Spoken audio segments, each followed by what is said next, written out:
Hello guys, this is your friend Shinobi Nexus 2.0 and we are back in new fanfic. What if Naruto the Ultimate Sakura and Sasuke Romance and Her Experience Part 2? Sakura was beginning to feel a growing kinship with Tazuna and his family. While their house was far bigger than her apartment, it was undoubtedly shabby. The wood was old and worn and the house was very sparsely furnished. It was evident that while the family had space to spare, they didn't have too much else. Kakashi was set up in an open but almost completely empty room on the one spare futon the family could dig up. Are you alright, Kakashi-san? Tsunami, Tazuna's 28-year-old daughter asked. No, but I will be in about a week. When they saw that he was awake, his students rushed into the room. Sakura, very familiar with taking care of sick adults, gracefully settled herself at Kakashi's side while her teammates flopped down awkwardly a little further away. This was very out of their wheelhouse, they'd never had to look after a sick person before. Out of habit, Sakura placed her hand on Kakashi's forehead, checking for a fever. He seemed okay, other than extreme exhaustion. His lips looked rather dry though. She didn't process her teammates' eyes on her as she popped up and darted out of the room, returning fluidly to her place moments later with her canteen. She slid her arm under Kakashi's shoulders and gently propped him up a little, holding the canteen to his lips. Drink, sensei. That was a long battle coming out of a long journey. You're dehydrated and it'll slow down your recovery time. Sasuke watched the interaction with stoic fascination.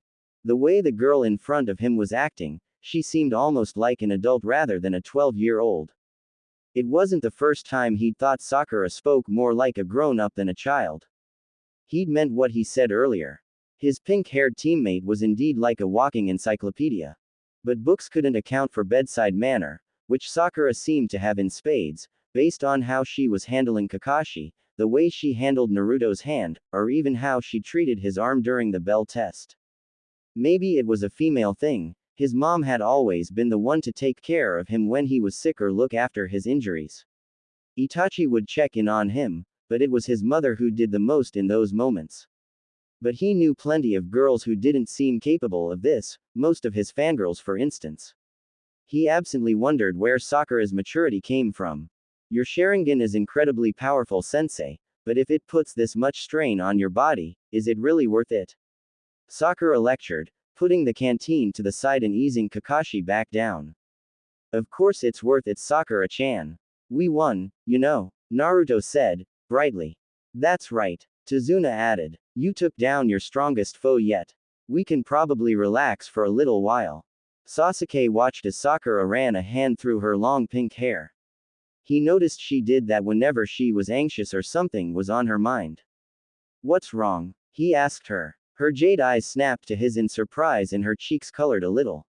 She always seemed so shocked that he'd talk to her. He guessed he couldn't blame her at first, given how he told her she made him sick the first time he ever talked to her, but he thought she'd be used to it by now. They were teammates after all. It's just, I keep thinking about that masked boy. Sasuke ignored the weird needling feeling that shot through him. What about him? She felt her sensei's eye focus in on her as well. It's nothing really. I'm probably overthinking it. Just, his word choice was a bit strange. Kakashi's eye narrowed at his female student. He couldn't shake the feeling he'd overlooked something big.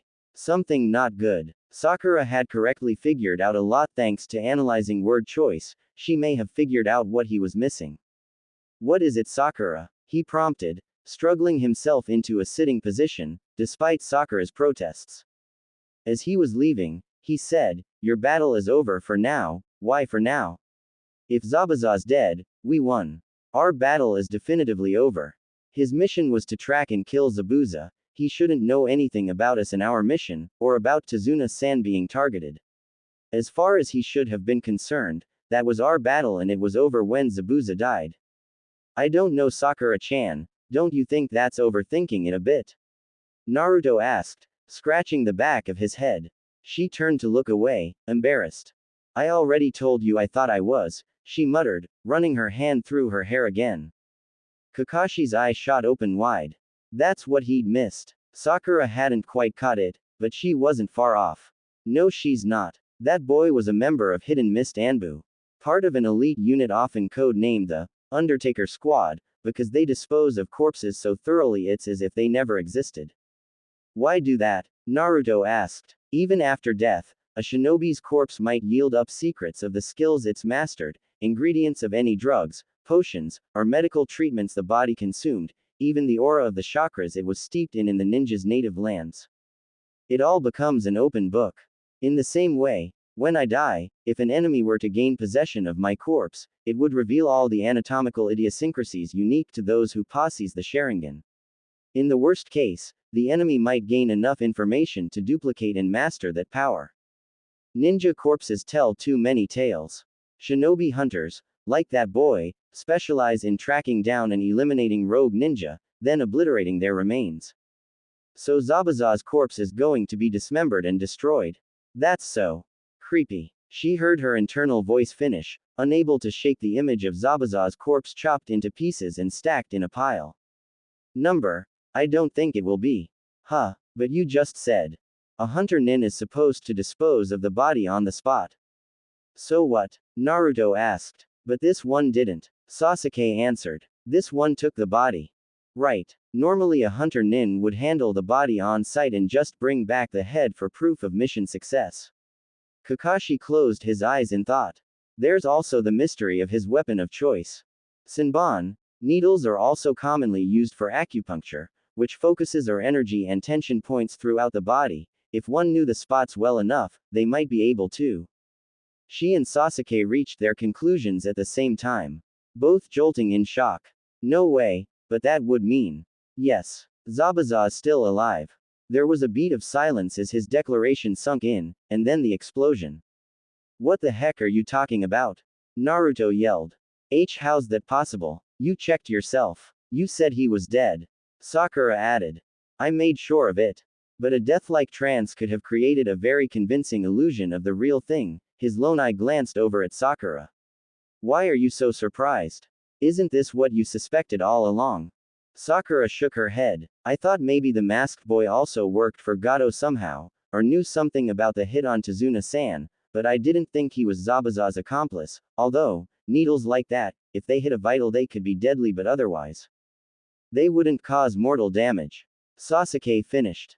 That's right. As a member of corpse disposal, he'd have an intimate knowledge of human physiology. It would be simple for him to put someone in a near-death state. Given his choice of weapon, and that he moved the body instead of dealing with it on the spot, it suggests that the kid's objective was to put Zabuza in a death state while he rescued him. Things may be just the way they seem, but we need to consider the other possibility. Aren't you just reading into this? Tazuna asked hopefully. It is a hunter's job to get rid of rogue ninja. Maybe. But ignoring something that smells fishy is a great first step to being caught completely unprepared. And preparation is a shinobi's most important skill. Besides, whether Zabuza is dead or alive, your enemy Gato may have more, even deadlier, ninja in his employ. He would have expected this to frighten his students, but Naruto was actually shivering with excitement. Sasuke's eyes held a gleam of challenge, and although Sakura looked rightfully anxious, there was also determination shining through it. Sensei, you talk about preparation, but you can't even move right now, what are you going to do? Sakura asked, voice laced with concern. He was already suffering from chakra exhaustion, he shouldn't be trying anything big right now. I'm going to increase your training schedule, Kakashi declared, his eye closing in a smile. Training schedule, Shanaru. What the hell is he trying to do? Get us killed. His damned Sharingan was barely enough and it left him incapacitated for a week. We're Genin. Does he really expect a little extra goddamn training to be enough? When I was caught, it was you three who rescued me. Sakura, your analysis of the situation, Sasuke and Naruto, your skill and teamwork. You three are all maturing, progressing rapidly, your powers growing exponentially, especially yours, Naruto. You've grown the most. The blonde gave a wide smile. Naruto has. Well, he's more grown up than he used to be, especially the way he handled that fight earlier. This is the same kid who hours ago threw a kunai at an empty bush to look cool. She couldn't argue with herself on that one. That being said, this training will be an interim thing only, to tide us over until I'm recovered enough to take over. Kakashi-sensei, If Zabuza's alive, how can we just train without knowing when he might come after us again? Excellent question. Once a person has been placed in a death trance, it takes quite some time before the body recovers to its previous health. Zabuza was incredibly strong though, and if that boy has the medical knowledge to place him in a death trance, he might know ways to speed up the healing process. Sakura pointed out. That's a fair point. Left on its own, it would take a normal person placed in a death trance 2 weeks to a month to fully come out of it. Let's work under the assumption that we have half of the shorter time frame. Kakashi reasoned. So 1 week. Alright, so we train while we're waiting. Let's go. Naruto jumped up excitedly. Much to everyone's shock, so did Sakura, her hands on her hips glaring at her hyperactive blonde teammate. Absolutely not. Kakashi-sensei can barely move, he shouldn't even be sitting up right now. She yelled, tossing her teacher an irate glare. We can start training tomorrow, but Kakashi-sensei needs at the very least 12 hours of rest before that. And don't argue with me, sensei. You need to lie back down and get some rest. Take 3 sips of water every 15 minutes to rehydrate. I'll bring you some food a bit later. Everyone in the room stared at her in surprise. She'd just issued a command to her sensei, 14 years her senior, and her tone held so much authority that most of him didn't even question following her orders. But the small part of him that did wondered at how this 12-year-old, who frequently hesitated to voice her thoughts, and when she did they often came out laced with insecurity, could sound so confident. It was a situation any other genin would be ill at ease with, the knowledge that a powerful enemy was after them and their teacher incapacitated. It was clear from their distance and awkwardness that the boys had no idea how to handle someone severely weakened. Of course, the boys were all alone and Sakura wasn't. She must be working from the example her mother set, but still. Sasuke wouldn't show it, but he was baffled. This girl had always been incredibly respectful of authority. For as much as she lectured Naruto about being a dumb ass, or even the very rare occasions where she chided him, she'd never once raised her voice or issued an order to their teacher.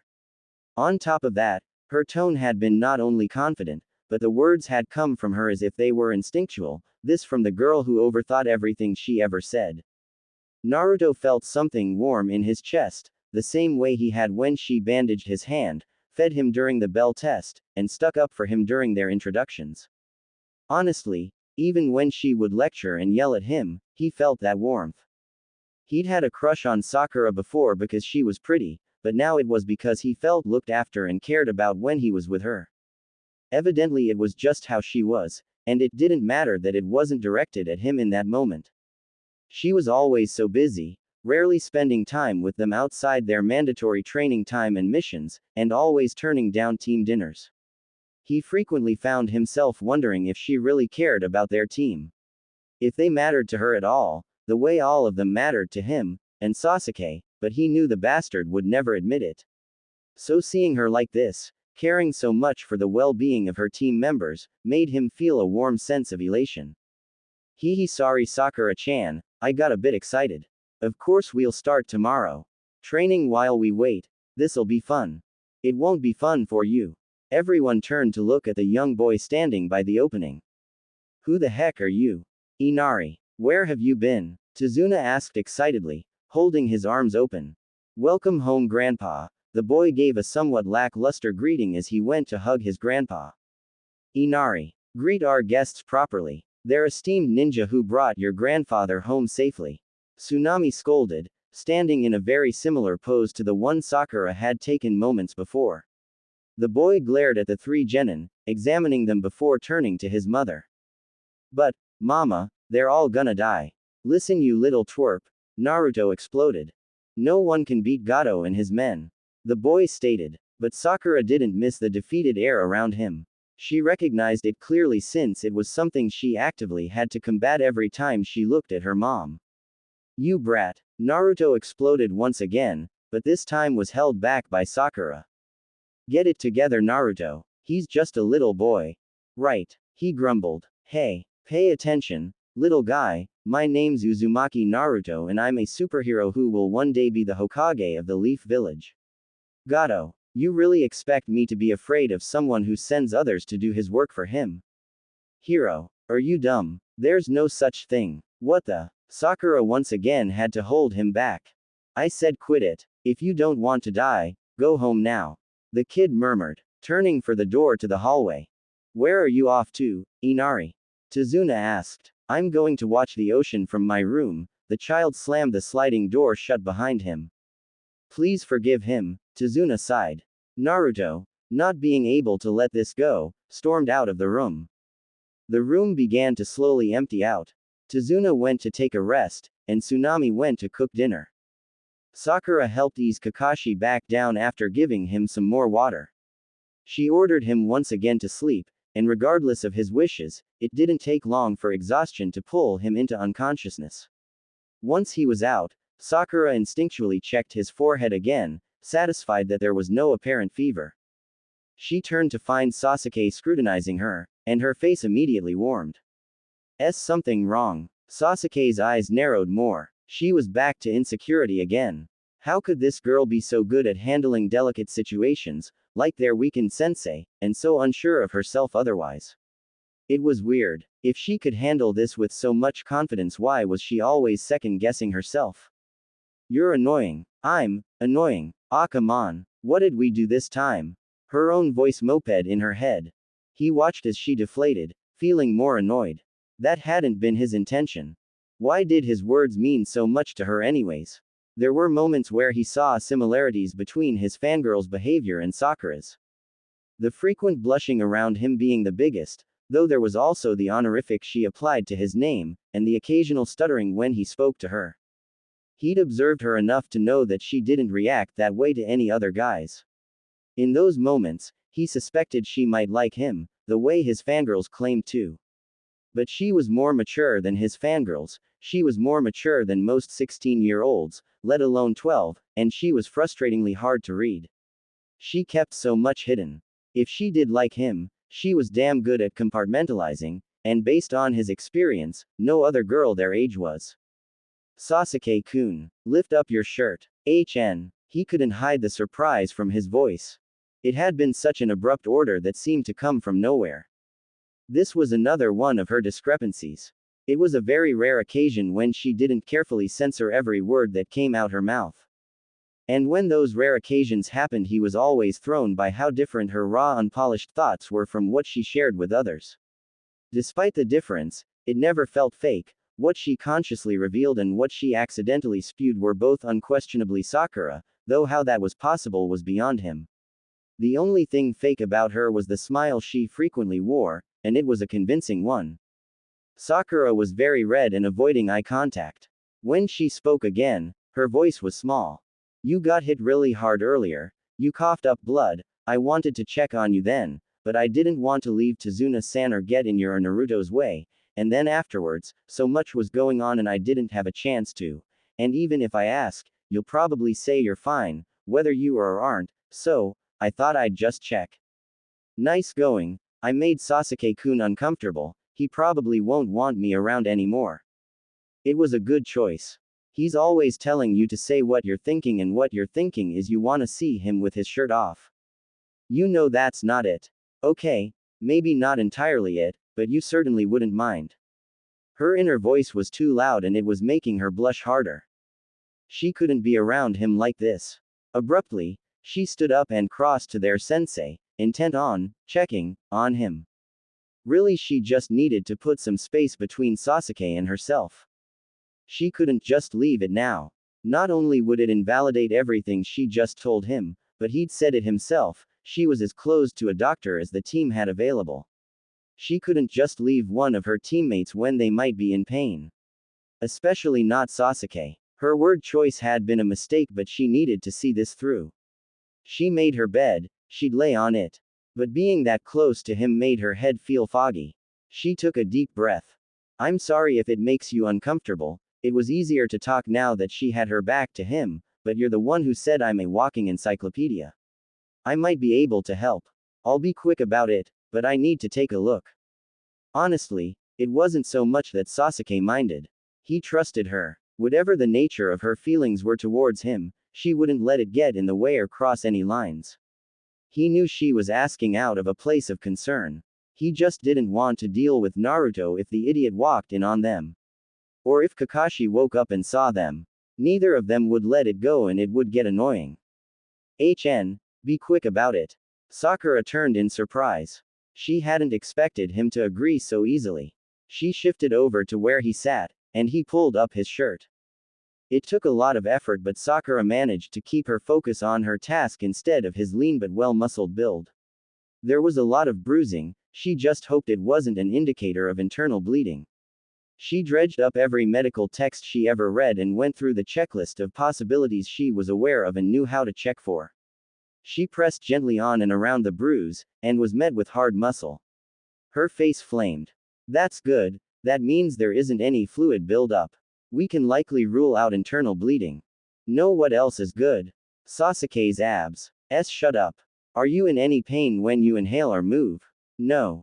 Good. No broken ribs. She stared at the large purple bruise staining his pale skin. The only things I know how to check for are broken bones and internal bleeding, neither of which you show signs of. She pulled out her ointment and gently spread it over the bruise. Sasuke's eyes fell on the jar. I thought it was for cuts. She felt the vibrations of his voice through her fingers. Bruises, burns, and minor cuts. She responded, pulling away and capping the jar. Sasuke dropped his shirt back in place. An awkward tension filled the room as Sakura suddenly became aware of how hard her heart was pounding. Sasuke was staring at her intensely. For his part, he was curious as to how she learned to make such a useful multi-purpose ointment, one that was so effective. That surely couldn't have just come from a book. Had the apothecary taught her? That couldn't be it, otherwise he'd just make it himself instead of buying it from her. And why make it in the first place? She barely trained, what need did she have to develop such a product? Before he could voice any of these questions, Sakura suddenly sprung up from her spot, looking flushed. I should go help Tsunami-san with dinner, she said, running out of the room. Weird choice. Highly unnecessary. Helping Tezuna's family with household tasks wasn't part of their mission, but oh well. So much for asking her anything. The next day, Team 7 stood in the woods not too far from Tezuna's house. Kakashi stood facing them. He needed to lean his weight on a crutch, much to Sakura's chagrin. If he needed a crutch to stand, how could he effectively train them? So, our new training regiment begins today. Kakashi began. Naruto whooped loudly. But first, let's talk about the basis of your ninja powers. Chakra. Oh, right, what are those again? Sakura twitched. You call yourself a ninja? Did you sleep through every class you ever took? Why don't you say I got in some really high quality nap time? Kakashi sighed. Sakura, if you wouldn't mind. Right.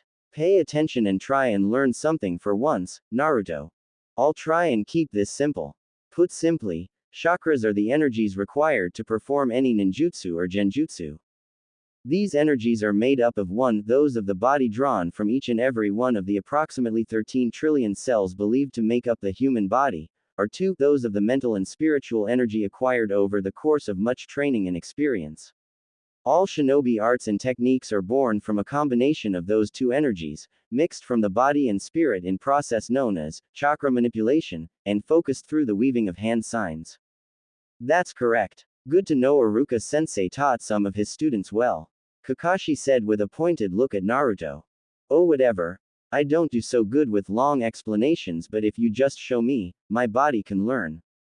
If you wanna be Hokage so badly, then get used to long explanations, damn it. Sakura growled. Naruto's right, we already employ ninja arts and techniques. Sasuke stated. Wrong. None of you has full mastery of your chakra yet. What? Naruto shouted. He could make an army of shadow clones, how was that not full mastery of chakra? As Sakura said, manipulation of chakra refers to the summoning of physical and mental energy and combining them within your own body. Depending on which technique you want to use, the amount you'd need to put out would vary, as would the makeup of elements you'd need to combine. Right now, none of you are using your chakras effectively. No matter how much chakra you summon and manipulate, if you can't maintain your balance, your technique will at best be half as effective, and at worst won't work at all. And because of how quickly you burn through your energy, you not only lack the stamina for continuous battle, but you also develop significant vulnerabilities. So, what do we do? Naruto asked. You learn to control your body through the harshest of training. Harshest of training. Sakura didn't think Kakashi was in any state to be administering training like that. That's right. Tree climbing. His students' reactions were immediate. They all began talking at once. Just climbing trees. Is this some joke to him? How does that qualify as harsh training? Sasuke asked. That's a waste of time, Kakashi-sensei. Naruto shouted. This won't be ordinary tree climbing. You're not allowed to use your hands. That changed their minds. Wait, that sounds like fun. Naruto shouted. Sasuke's disgruntled expression changed to one of curiosity. How? Sakura asked. Watch and learn. His students watched with wide eyes as Kakashi walked up the side of the tree, completely parallel to the ground. He turned to address them again when he was standing upside down from a branch. Focus all the energy of your chakra to the soles of your feet and use that power to cling to the trunk. When you have full mastery over your chakras, this is the kind of thing you can accomplish. How will this make us stronger? Sasuke asked. It was more of a clarification than a challenge. Sasuke and Naruto were both used to offensive kinds of training, learning ninjutsu and taijutsu. To them, that was obvious strength training. Something more subtle like chakra control was far less obvious of a benefit to them. The point of this is to gain greater mastery of the chakras. To use no more than necessary, but maximize its effectiveness in where and how it's applied. That subtle control is the most crucial aspect of every jutsu and technique you'll ever apply. It's also the most difficult skill for a ninja to command. This exercise requires the most fine and delicate application of chakra imaginable. Especially since the bottom of the foot is one of the most difficult locations to manipulate energy from. In other words, if you can master the chakra control needed for this, no jutsu should be beyond your reach. In theory anyway, Kakashi explained tiredly. That satisfied Naruto and Sasuke. If they mastered this, they could learn any jutsu. That would clearly make them stronger. It will also help build up the stamina necessary to complete your task once your chakra has been focused. If you think this is hard, it's even more difficult to maintain your chakra while using a ninjutsu. In battle, circumstances are constantly changing. A true shinobi has to be able to manipulate and maintain chakras on the fly if they ever wish to prevail. The time you need to stand around to summon and control your chakra is a luxury you won't have. Kakashi threw 3 kunai at his students' feet. The only way you'll learn is by doing. Use the kunai to score the highest point you can climb. It'll serve as a reminder for later. Your goal is to make a higher mark each time you climb. I doubt any of you will reach the top on your first try. A running start will probably give you enough momentum for a good first effort. Choose your trees and go. No sweat. I could do this before breakfast. I am the fastest developing ninja on this team. Naruto cheered. Less talk, more climbing, Kakashi said with a bored tone. Sensei, is this the same technique Zabuza used to stand on water? Sakura asked, picking up her kunai and twirling it around her fingers in thought. They're similar and utilize the same theory, but that technique is harder, since the surface of water is constantly changing and your chakra output has to match that. Kakashi answered. Now get climbing already. That gave me a hint. It's about matching the output of the surface. Since a tree is stagnant, my chakra output shouldn't fluctuate. So, all I really need to do is figure out and match the energy frequency of the surface and let that dictate my chakra usage. The 3 took a moment to concentrate their chakra, before charging at their trees. Kakashi watched as Sasuke managed to get maybe an eighth of the way up his tree before the bark fractured under his overuse of chakra, pushing him off. Naruto didn't even manage a successful step before falling. He hadn't applied enough chakra, so he didn't stick at all. It was about what Kakashi had expected. The second Sakura's foot made contact with the bark, she got a read on the tree's energy output against her own, and immediately scaled hers to match it. Encouraged when she didn't immediately fall off, she kept going. It was surprisingly easy to maintain. It's kinda like dancing. The process felt a little like a pose she would often hold, on her toes with one leg up and back behind her and her arms up out in front of her. She reached the highest branch that would support her weight and stopped staring out. She could actually catch a view of the ocean from up here, and the wind in her hair made her feel so exhilarated and free, so different from how she felt at home. An honest laugh bubbled up inside her and she couldn't hold it back. She didn't want to. When was the last time she truly freely laughed? Kakashi's eyes shot up at the sound of melodic feminine laughter. He hadn't paid any attention to his female student. She was far weaker than the other two and had such a small amount of chakra at her disposal. Naruto and Sasuke, on the other hand, were untapped wells of energy, with the former having an even greater amount than the latter. Energy that would be invaluable if they could access it in the coming battle.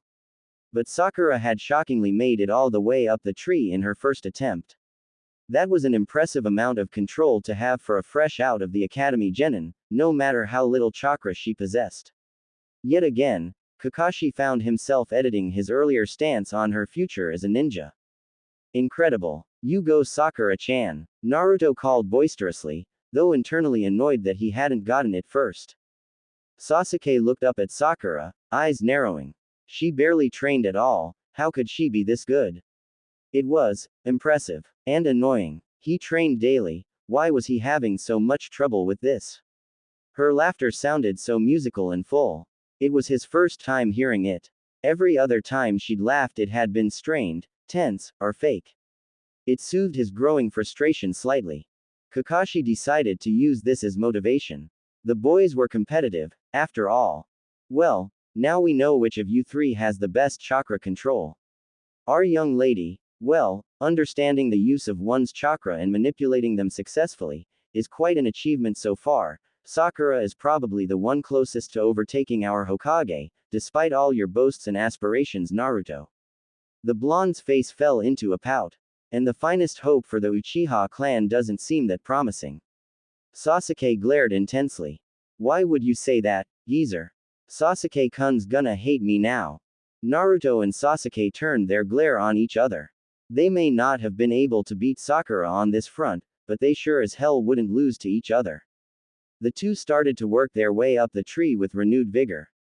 I can't believe I beat them, although, now that I think about it, the minimal training I could do was more in this sort of vein, dancing while maintaining a henge, but I've completed this exercise and I actually have time to train, since I can't do anything for mom at the moment. Kakashi-sensei, she called. Her sensei looked away from the boy's progress and up at her. I've completed this exercise. Is there another I can do? Or some other kind of training? Kakashi considered her for a moment. She was right. She'd completed this kind of training in one shot. Clearly she could summon and maintain her chakra, sending it to one location. How about quickly sending it to multiple? The girl had said dancing was a hobby, right? She was plenty graceful. Next I want you to work on moving your chakra quickly through your body while maintaining it. Dance up and down the tree. Make sure you're constantly changing your point of contact or balance point. If you don't move your chakra quickly enough, or lose focus, you'll fall. Impulsively, Sakura ran a hand through her hair. She'd never danced in front of Naruto or Sasuke before, but it should be fine. They were too focused on getting up the tree and their own rivalry to pay too much attention to her. She gave an affirmative nod, and began on this new exercise. Of course, she wasn't aware that Sasuke somehow always managed to keep her in his periphery. Which was good, because if she knew, she'd probably feel too embarrassed to carry out this training, which was already proving to be much more difficult than simply running up had been. Even just going up on her toes required a change in her chakra allocation. Before, she'd kept her chakra evenly dispersed through the bottom of her feet, but in the same way her weight had to shift forward to hold her balance, so too did her chakra. A fact which she learned the hard way, after attempting to go on her toes and dropping a meter down the tree, barely catching herself with chakra-laden feet. After safely managing to go on her toes, and bring one of her legs up, she decided to attempt at spin. She hadn't accounted for her chakra reducing the friction of her shoes in the bark, resulting in her spinning faster and completing more rotations than she'd been prepared for. The dizziness and disorientation made her lose control of her chakra and she dropped again, only just managing to take control of her fall before she hit the ground. This was much harder than running up the tree. And she hadn't even shifted her point of contact yet. Is this what running up the tree is like for them? Shanaru, we're not quitting yet. I know. I'm finally able to do something, so I have to do it. I've never had the luxury of quitting just cause something's tough, so why start now? She took a deep breath, focused her chakra and started up the tree again. This time, instead of running, she used a complicated sequence of footwork and small hops, shifting from her full foot to her toes and back, alternating feet and giving small kicks. Now prepared for the lack of friction, she managed a controlled single spin, and seeing as she was now halfway up the tree, she landed her spin and prepared to go directly into a cartwheel. Have to send chakra to my hands fast, and then back to my feet. It wasn't fast enough. There wasn't enough chakra in her hands to keep her stuck to the tree and she fell again. She landed in a graceful back handspring, but as she looked up at the tree, she felt her breath coming out hard. She was already tired. Not yet. I have to at least manage a change in contact points before I let myself take a break. She danced her way up the tree again, managing a double spin this time, but the results were no different when she went in for a cartwheel again. Why isn't it working? Maybe it's too big a jump, I'm not used to moving my chakra that fast. And even if we build up enough, we still have to match it to the surface's energy. That's too many steps. Why can't we just skip to the last one? We already know the surface's energy. That's not wrong. We don't need to amass and rescale, we already know how much is needed. That should cut down time. Sakura tried again. She still wasn't fast enough. She was closer though. A couple seconds after she began falling, she felt the correct amount of chakra reach her hands. She managed to catch herself on the tree, but the momentum of the fall made the bark rip at her hands and the pain broke her concentration. Ouch. Right before her chakra failed her, she pushed off the tree to give herself a more controlled descent. She landed and immediately sunk to her knees in exhaustion, still controlled and graceful, as years of dancing had ingrained in her. Her breath came out in rasps and her arms were shaking. She looked up at the boys, who were still going. They hadn't even reached a quarter of the way up the tree, but still they kept running at it, moving higher by centimeters, but still going.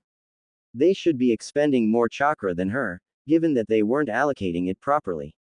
Sure, they were breathing hard and their clothes were dirty, but they were still going. We're not done yet. Shanaru. She pushed herself up and managed a step before she sank to her knees again.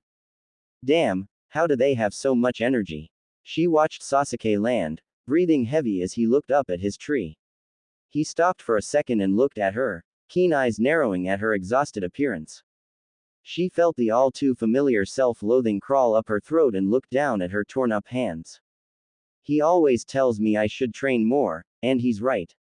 And now when I'm handed the opportunity I can hardly handle an hour's worth of effort. Why am I so useless? I didn't do anything useful when Zabuza attacked and left it all to Sasuke-kun and Naruto. I'm so pathetic. I wouldn't want me as a teammate. I can't even help my own mother. I truly am useless. So what are you gonna do about it? Just sit here and whine. 'Cause that'll change oh so much. She looked up and her eyes locked directly with Sasuke's onyx ones. She couldn't read them, they were carefully blank, but she felt a wave of determination wash over her self-loathing. She wanted that boy to trust her. To believe in her. To want her on his team. He occasionally said things that made her believe that he did feel that way. She wanted him to continue feeling it, and would give him every reason she could to do so. She turned her eyes back to her tree. There isn't very much I'm able to do, which means I have to do what little I can, and work that much harder when I'm given the chance. She closed her eyes, brought her hands into a seal to focus her chakra, and took a deep breath. I don't have much chakra left, which means I have to be all the more careful about allocating it. I can't move it quickly enough to get it to my hands from my feet. But there are other points of contact I can use, and work my way up to my hands. Sakura took another deep breath and got to her feet. Steadying herself, she only sent her chakra to her feet once she made contact with the tree trunk, conserving as much as possible until the last minute. She danced her way halfway up the tree before spinning 6 times, holding her right leg straight up against her face. After completing her 6th rotation, She let herself fall forward into a split, concentrating her chakra all through her legs to hold herself in place. This is a waste. If I just concentrate my chakra into specific areas, I'll still stay in place without wasting as much. She focused her chakra specifically into the middle of her thighs and her ankles, instead of the entirety of her legs, giving her just a little more chakra and time to work with. She held the split for 7 seconds before gracefully swinging her back leg around and pivoting herself into a kneeling position, thrilled out how quickly she was able to bring her chakra to her left knee and right foot. She held that position for 5 seconds. Her chakra was almost gone, she had to dismount fast while she was still in control. She quickly tucked into a somersault, cutting off her chakra off, before refocusing it into her feet and to push off the trunk when they made contact with the bark again.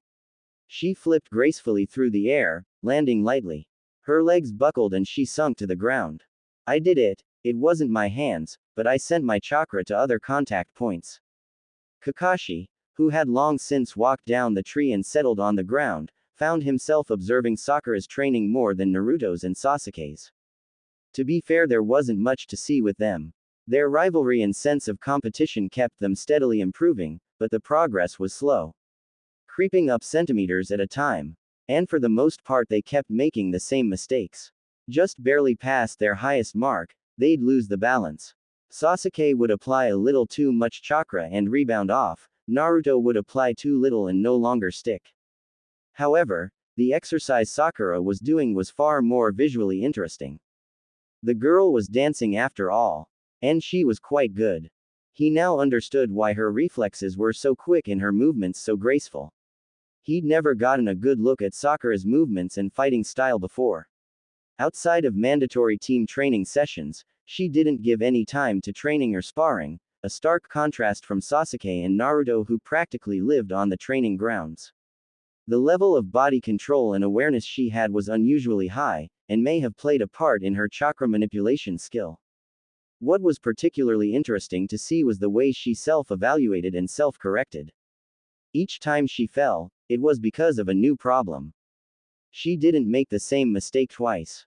After losing control of her spin and falling the first time, every spin after was carefully controlled.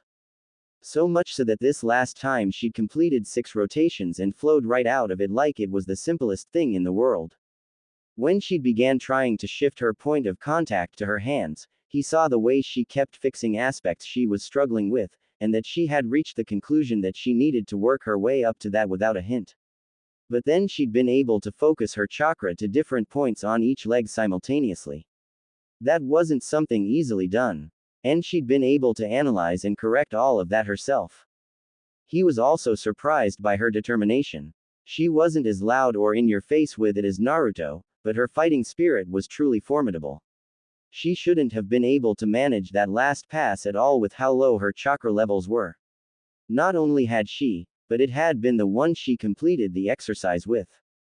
Kakashi had changed his opinion of Sakura and her future as a ninja several times over, but he found himself deciding conclusively that Sakura had the potential to be an amazing shinobi. She didn't have the latent power her 2 teammates had, she might have a pathetically small amount of chakra in comparison, but between her analytical skill, memory, book smarts, reflexes, body awareness, and chakra control, she could become truly great. Take a break. Kakashi called to her when he saw her legs buckle beneath her.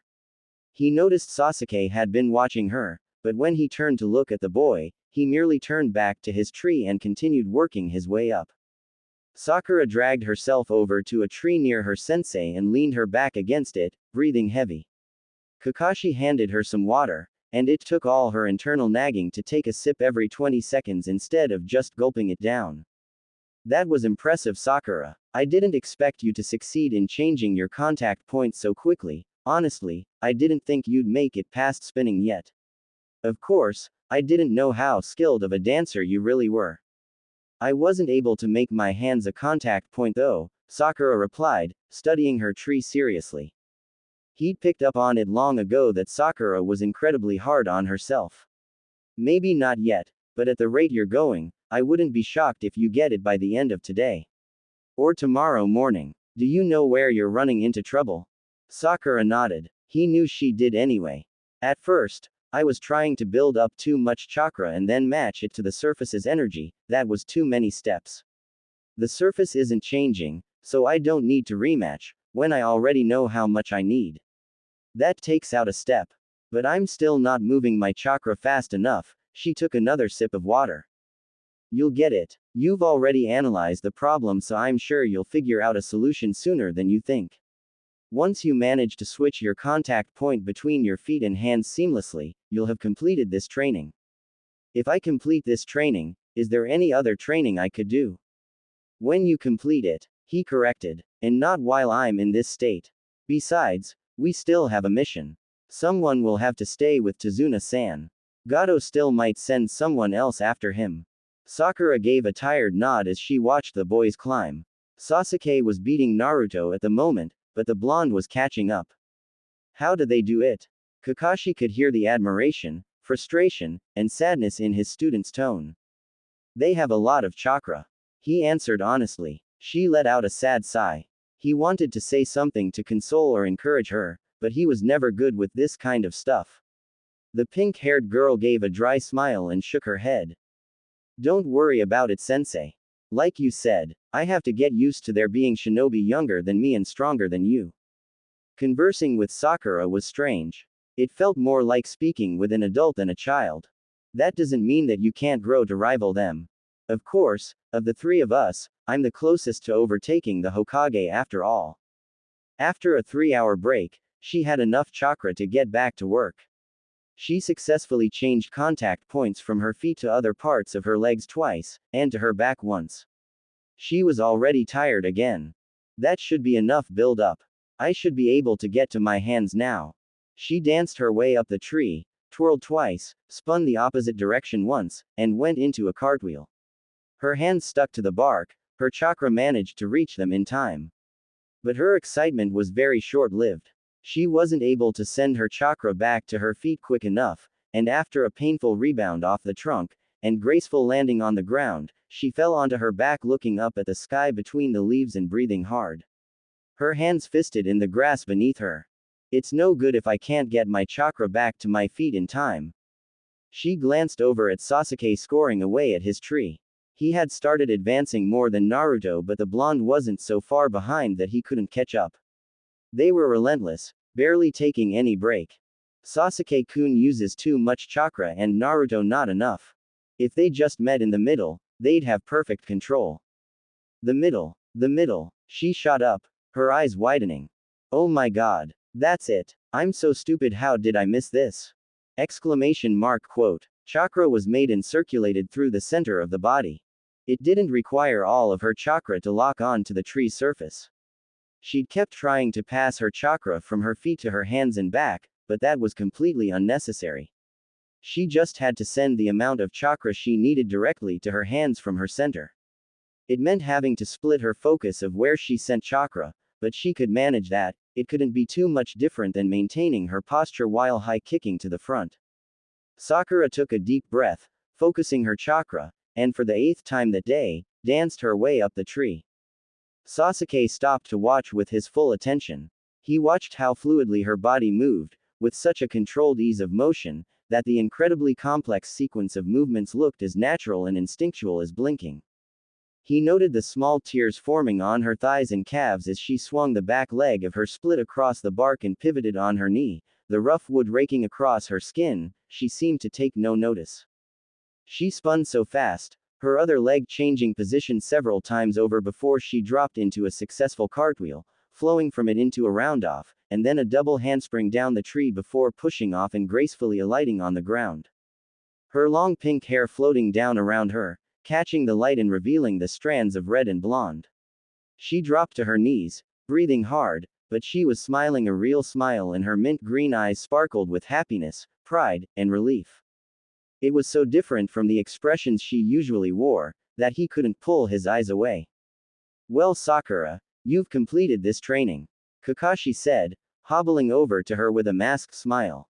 And the sun's not even setting yet. Sakura let out a small musical laugh. You were right, sensei. Take a break. You can head back to Tazuna-san's when you're ready. You should head back soon, too, sensei. You need to rest. Kakashi waved her off. She crawled over to her tree and leaned her back against it in exhaustion. They're still going. Seriously, just how much chakra do they have? Naruto fell for the 100th time and looked up at his barely advancing score marks. Why wasn't he getting it? He glanced over to see that Sasuke was beating him. He could still catch up, but not if he didn't start making greater progress. Time for Plan B. Hey, Sakura-chan, he said, walking over to his exhausted teammate and squatting down. Can you help me get the hang of this? Sakura blinked in surprise. Naruto never asked her for help with his training. She was too weak to be much help to either of her teammates on that front. You want my help? Well, yeah, you're the best, Sakura-chan, believe it. What happened to not liking long explanations? She said, crossing her arms over her chest and glaring lightly. Hey, Naruto scratched the back of his head with a sheepish laugh. I promise I'll listen close this time, Sakura-chan. Alright, pay attention. It takes mental energy to generate and manipulate chakra, so if you get all stressed or distracted, you'll lose control and won't be able to do it. Take it easy. Relax and focus on the tree until you can feel how much or how little energy you'll need to center in the soles of your feet. But how can I tell how much energy I'll need? Well, you already have, haven't you? You've been able to get at least 4.5 meters up. So just remember that and focus on maintaining it. If you can't get it that way, use the momentum of your running start and slowly increase your chakra output until you stick, and then maintain that. Honestly, it'll be tougher to do it that way since you'll only have maybe 3 steps to figure it out. But I always end up losing control. How do you maintain the balance while doing all those hard moves? It's because you lose focus. Every time you pass your last mark, you get too excited, that distracts you and you lose your grip on your chakra. Don't start celebrating too early. Alright, I can totally do that. Believe it, Naruto cheered, bouncing back to his tree to try and apply her advice. It sort of worked. He got further past the highest mark than he had before, but then got excited that it was working, lost his focus and fell. And when Sasuke got higher than him, his sense of rivalry took over and all sense of relaxation completely left his body. Sakura sighed. This would take a while. Since she'd cleared her training, and there was still time left in the day, Sakura went to the bridge to keep an eye on Tazuna. She was exhausted from training, but it made her uncomfortable that they left the bridge builder alone for so long. They were supposed to be his bodyguards after all, and just because Zabuza was temporarily neutralized, didn't mean Gato wouldn't send someone else. She sat along the railing of the construction site and yawned. She had very little chakra left after training, but at least if something happened she could get Tazuna away and alert the others. All alone, Tazuna asked as he passed by, lugging a piece of lumber over his shoulder. Where are the blonde and the pretty boy? Sasuke-kun would probably hate that descriptor. Old man's got taste. Training. Then why aren't you with them? I was. Kakashi-sensei told me to come here and protect you. Really? Tazuna wasn't entirely sure how he felt about that. Of the 3 kids, she seemed to be the most mature and trustworthy as a person, but the other 2 were clearly stronger. And strength was what you wanted from someone protecting you. Why had Kakashi sent her away? Had the training been too much for her? Tazuna, can I talk to you? The old man set down the beam he was holding and turned to the source of the interruption. What's wrong, Ichi? I've been thinking it over. I want off this bridge project. The man announced. What? Out of nowhere? You of all people? Tazuna felt betrayed. Tazuna, we go back a long way. I want to help you but I can't take this risk. Gato will kill us if we don't stop. And if you die, it won't just be this one project, we'll lose everything. Gichi looked down, ashamed but desperate. Please, just give up, the bridge isn't worth it. Sakura watched the exchange tensely. I can see where he's coming from, but this bridge has to be built. Or this entire city will continue to live in poverty. Tazuna had the same opinion. I can't do that. This bridge belongs to all of us. It's everything we've been working toward, for our entire city.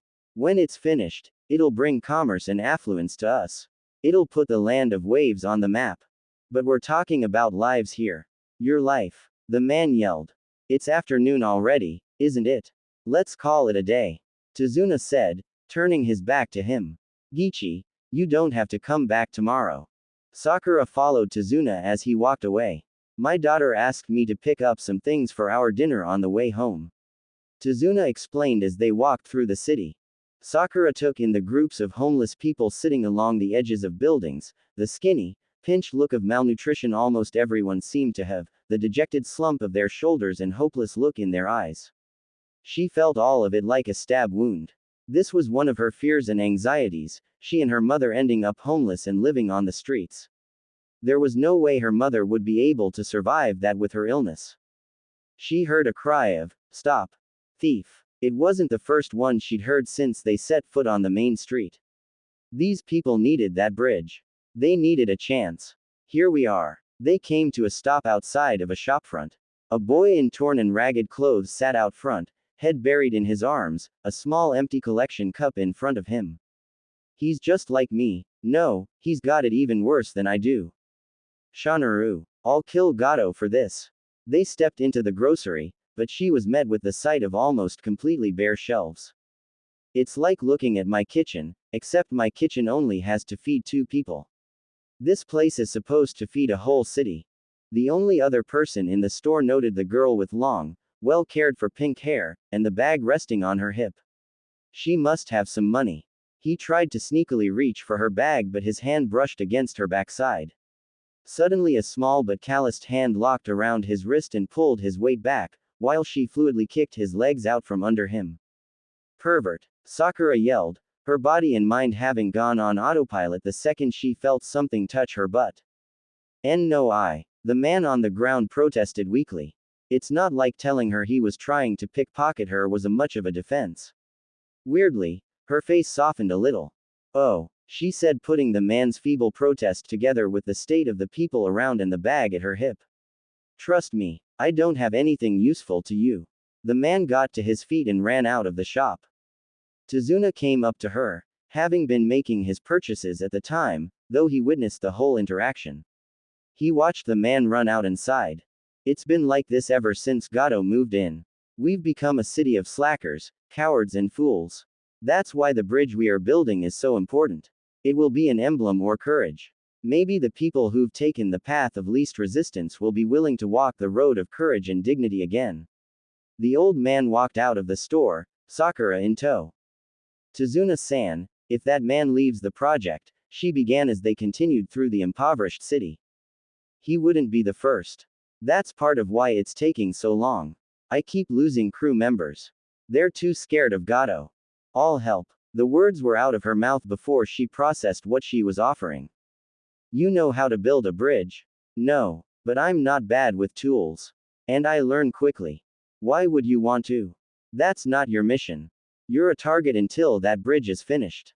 The longer it takes, the longer you're in danger. Why wouldn't I, as your bodyguard, want you out of danger faster? It was a bit of a stretch, but it still made sense, she reasoned. Besides, I have to stay close to you anyways. Why sit around when I could be helping speed things up? I guess I could use all the help I can get. Just don't get in the way. Screw something up and you're benched. This is a bridge we're talking about after all. Shanaru, let's finish this shit and bring that psych's corrupt business down. Sakura's thoughts were cut off by a tug at her backside. Again, turning around, she faced the large eyes and smiling face of a small 7-year-old girl, who held out her hands asking for food. Her clothes were baggy and dirty, and she was too skinny. It was like looking at herself if her life had gone just a bit worse than it was. Sakura, who barely ate enough herself, had nothing to give the girl, but she couldn't turn her away either. She crouched so she was eye level with the child. What's your name? Agaya. You're pretty, Oni-chan. Smart kid, ego and vanity stroking are good tactics for getting people to give you things. Agaya-chan, do you have a stove at home? Yeah, we use it mostly for heat since there's nothing much to cook. Agaya answered, confused by the weird question. The pretty girl with the sparkly green eyes and shiny pink hair turned to the old man next to her. Tazuna-san, do you mind if we make a quick detour? Not at all, the man replied curiously. Sakura turned back to the little girl in front of her. Can I show you something? Agaya nodded, with a confused smile and followed the older girl, grabbing onto the corner of her dress to not get separated. Sakura held up an acorn and a pinecone. She'd lead them to the forest. If you soak acorns until the water's clear, you can roast, boil or mash them. They're a good source of protein. If you boil pinecones, they get soft enough to eat. They have a lot of healthy sugars, so they'll give you short bursts of energy. She pointed to a nearby plant. See this plant here? That's rhubarb. You can tell by the wide, ruffled leaves, and the red color of the stem. The leaves are toxic, but the stem is really good for you. You'll need to soften it first though. The little girl stared at her wide-eyed. Really? Yes. Can you remember everything I just told you? Agaya nodded enthusiastically. Good. Repeat it back to me. Tazuna watched the interaction with needling curiosity. As the little girl recited what she'd been told, Sakura nodding gravely. She handed her the pinecone and acorn she was holding, and showed her how to dig up the rhubarb. The bridge builder had been confused by Sakura's reactions to things for a little while. When they first arrived at his home, unlike her teammates, Sakura hadn't seemed fazed by the shabby accommodations. If anything, she'd almost seemed impressed. Her offer to help him build the bridge as well, the others on her team wouldn't have offered. Well, the loudmouth blonde may have, but he'd probably cause trouble. Thank you. You're real smart, Oni-chan. So are you. Show your friends, okay. The little girl nodded and ran off.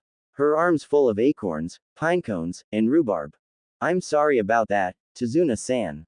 We can go now. Alright, Sakura. Yes. Why do you really want to help with the bridge? Sakura looked towards the run-down city, thinking about the widespread poverty. Cause you need help. It was a loaded statement. She could have been talking about Tazuna or the city. It could have been a practical statement or a deeply empathetic one. He could interpret it how he liked. Tazuna studied her for a second longer before grunting. Her statement didn't reveal much, but it was honest. Let's head back. Right. Boy, this is real fun. I can't remember the last time we shared a meal with so many people. Tazuna cheered jovially. I'm not sure fun is the word I'd use. There was palpable tension between Naruto and Sasuke. The two kept glaring at each other and weirdly, occasionally, Sasuke would glance over at her. Earlier, after Sakura had departed the clearing, the two had kept training. But Sasuke's progress had been slow and he noticed Naruto was beginning to catch up. He'd noticed Naruto talking to Sakura earlier, and it kept needling at him. What had they talked about? It continued to bug him. And Naruto had seemed to get a bit better after talking to her. Had she given him advice? Or encouragement? Or was it unrelated to training? His curiosity kept distracting him so much that he eventually gave into his pride and asked the blonde what she said. But then the idiot had to annoy him further by refusing to tell him. Since that moment, everything became about who reached the top first. Even eating. Sakura watched as the two inhaled their food, not even finishing what was in their mouths before both simultaneously held out their just emptied bowls. More please. They simultaneously requested. But the speed with which they ate didn't do their digestive tract any favors and both promptly turned away and vomited. That made Sakura's anger spike so quickly. Her words sounded more like they came from her internal voice than her normal one. What the hell is wrong with you two? Stop eating if you're just gonna hurl it back up, damn it. She yelled, slamming her hands on the table. I wanna eat. Sasuke muttered, wiping his mouth. Because, even if we make ourselves sick to do it, we have to eat if we want to get stronger. Naruto declared. How stupid are you? You don't get any benefit from food you don't keep down. She snapped. She took a deep breath and managed to regain some control over herself. Besides, doing that is wasteful. These people don't have a lot. You're being a burden. That managed to rein in both boys. Thank you, Sakura-chan, Tsunami said, but it's alright. This is the least we can do for how hard you all are working to keep my father safe. She shouldn't let them off so easily. Yeah, but I get it. I know what it's like to owe someone too. Images of her mother and Ino flashed across her mind. About that, what is this training you're doing exactly? Sakura said you released her from it to keep an eye on me. Tazuna asked. We're trying to climb trees using only our chakra. Naruto said excitedly. And I released Sakura from it because she completed the exercise and then some with flying colors. Kakashi finished, having read between the lines of Tazuna's statement. Oh, did she? The old man asked, a little surprised. It hadn't been the way she presented it earlier. Sakura-chan, she's the best. She can do way more than just run up trees. She can spin and flip and stuff too. Everyone's attention, except Inari's, landed on the girl. That's right, we're the best. Sakura found herself simultaneously thrilled and wildly uncomfortable being the center of attention. Any time she had been in the past, it was because she was being bullied. The positive attention felt good, but she didn't know what she was supposed to do or how to respond to it. So she turned her attention to the one person not looking at her, Tazuna's grandson. He had a troubled, far-away look on his face and was staring intently at a ripped picture on the wall. She felt the weight of almost everyone's eyes on her, and quickly stood up. "I'll help clean up Tsunami-san," she said, desperate for something to do, and immediately began clearing her place. To her surprise, Sasuke got up to clear his as well. I never imagined Sasuke-kun doing housework, it makes sense though. He's all alone, no one else would do it for him. She placed her dishes in the sink and headed back to the table to finish clearing the rest of them, but paused at the ripped picture on the wall studying it closely. "Tsunami-san, why is this picture torn?" Inari-chan was looking at this the whole time we were having dinner. "Someone's face is completely gone. Is that deliberate?" She immediately saw the family tense and regretted asking. "Why'd I do that? There's plenty of personal stuff I don't share, I shouldn't have asked." "It was a picture of Inari's father," Tsunami answered quietly. "Once upon a time, our city called him a hero." Tazuna elaborated. Inari pushed away from the table and walked out of the room, slamming the sliding door behind him. "Inari." Tsunami whirled on her father. "I've told you repeatedly not to mention that in front of my son," she yelled, running out of the room after him. "Inari-chan seems to react strongly to that word, hero," Sakura observed quietly. "It sounds like there's a story." For the next 5 days, Naruto practically lived in the forest. He'd stay out all night training.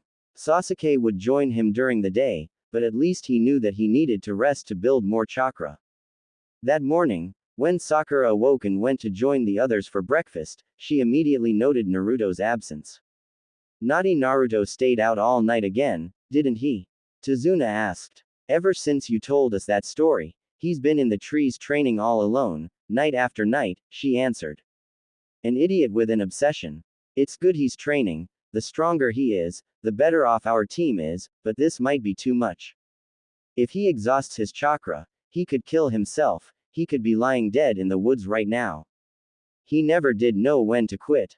I hope he's alright. It's not good for a boy to spend night after night alone outside." Tsunami fretted. "There's nothing to worry about." Kakashi placated. "Naruto's a goofy kid, but he's also a full-fledged ninja. Is it possible, could that bonehead have killed himself?" Sasuke normally wouldn't have entertained the notion, but if Sakura was actually concerned enough to voice it, it seemed worth considering. Kakashi was a bit surprised by that. He would have expected Sasuke to side with him or dismiss the chance altogether. Though, he'd been noticing for a little while now that the boy seemed to be extra observant of his pink-haired teammate and hold her opinions in higher regard than most others. Shortly after that, Sasuke had dismissed himself to continue training. Tazuna and Sakura finished breakfast, Sakura helping Tsunami with the dishes before she and Tazuna left for the bridge. Sakura had been helping Tazuna with construction. Honestly, the man was fairly shocked. The young girl hadn't been lying when she said she wasn't bad with tools. And since she was a ninja, she was pretty strong physically, able to lift lumber much greater than her size. Most of all, she was a surprisingly hard worker and rarely took a break. Since Gato came, Tazuna had lost at least 5 of his crew.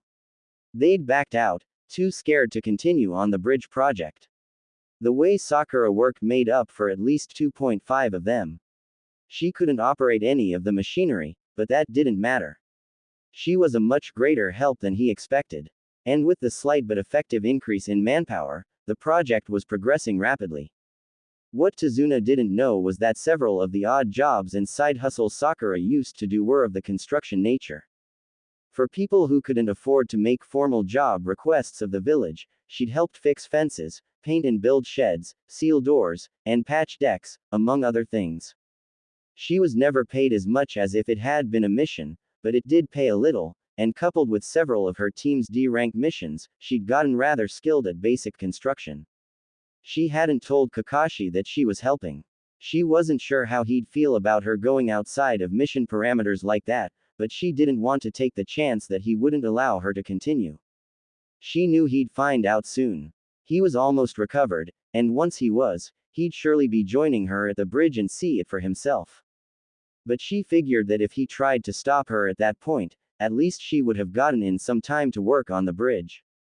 It helped her to be doing something. When she sat still too long, she'd get anxious worrying about her mother, the people in the land of waves, Tazuna and his family, Kakashi sensei, Zabuza. She was an anxious person and her mind was never very good at shutting off. Tasks and activities helped keep the anxiety at bay. The only time things were ever quiet in her head was when she'd dance.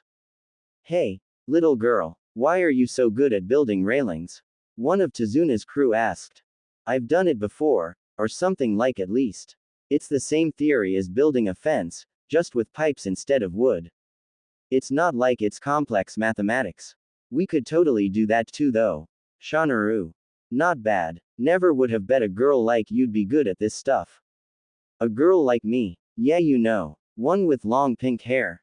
Not exactly the type you find around construction sites." "Oi, lay off her." Another worker chided. "She's giving us a hand here. Don't scare her off."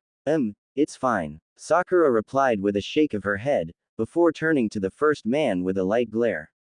"My hair color wasn't exactly my choice, you know." "Oh, would you change it if you could?"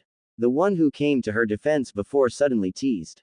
"Number." The men nearby broke into cantankerous laughter and Sakura smiled in spite of herself.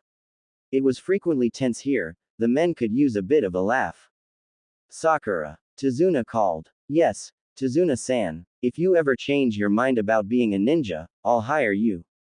The men laughed but agreed that they wouldn't mind Sakura joining their crew. "Thanks. But I don't plan on quitting." Sakura smiled. The next morning, Sakura and Kakashi went to check on Naruto and Sasuke's progress. Sakura sighed. Where did Naruto go this time? Pushing himself beyond his limit, going out by himself again last night. Kakashi sighed tiredly. And at breakfast this morning, Sasuke-kun says he's going for a walk and he disappears too. If she'd had trouble with this, would she be working this hard to get it? She'd like to think she would, but a part of her wasn't so sure. Even if she wanted to, she wouldn't be able to keep going for hours on end the way Naruto and Sasuke could. She simply didn't have the stamina her two teammates did. A kunai suddenly dropped at her feet. Tadaaa. Naruto called happily, draped over a very high branch. His clothes were dirty, he looked exhausted, and his breathing was heavy, but he wore a face-splitting smile. Amazing, he was so hopelessly bad at this before, but he really managed to get all the way up there. Well, do you see? Look at how high I can go. He called excitedly, standing up on the branch. But he was so tired his footing slipped and he lost balance. You idiot. Sakura was panicking. I don't have the physical strength to overcome his downward momentum if I try to intercept him. No, if he falls from that height. Kakashi panicked as well. He wasn't healed enough to. Psych. Naruto yelled, standing upside down on the branch, glued in place by his chakra. Got ya suckers. The blonde cackled. You almost gave me a heart attack, you jerk. Sakura yelled. Shanaro, I'm gonna kill you for this later. Suddenly, his feet disconnected from the tree, he'd lost control of his chakra.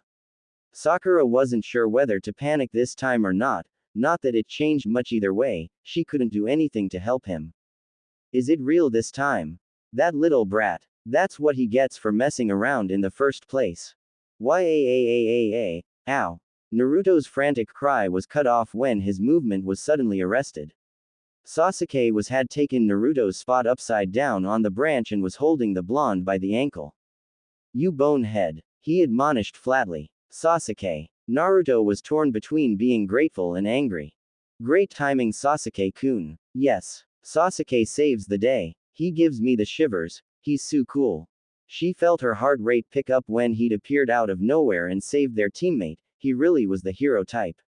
He'd done the same for her when he'd jumped in front of her and Tazuna when they were first attacked by those Chunin. Kakashi smiled up at the two. They were coming along nicely. Probably by the end of today they'd be ready. And just in time too. Before Tazuna and Sakura left for the bridge, Kakashi asked for their help with something. He was feeling better, and he needed to test how good his physical condition was now. He asked them both to sit on his back while he did one-fingered push-ups. Sakura alone would have been too light. That girl didn't eat enough, although Kakashi's minimal knowledge of her circumstances coupled with his intuition told him that that was by no choice of her own. He was certain though that she wasn't on any sort of stupid diet or something like that. He'd overheard from some academy-aged girls on the streets a little while back that that was something they were doing now. It was a bit of a strain, but he'd gotten to 198 reps when Tazuna spoke. I've been meaning to ask you, you know I duped you about how dangerous this mission was to come here, so why'd you stay? To know what is right and to choose to ignore it is the act of a coward, like master, like man. He hit 199. Those are the teachings of some of our previous Lords Hokage. His final representative got him to 200. This is the shinobi way of life. True shinobi do not merely dance to the tune of whoever pays the piper. Plus he doubted he would have been able to get his students to abandon the mission. He certainly wouldn't have been able to convince Naruto. That boy was dead set on keeping his oath. Sasuke wouldn't have wanted to back down either. At one point he thought Sakura would have. Hell, she'd advised them to go back when Naruto was first injured. But after hearing Tazuna's story, she, the last person he would have expected, became wildly determined to see this through too. The other two got off his back and he stood, flexing his hand. He was almost completely healed. By the end of today, he should be at full strength.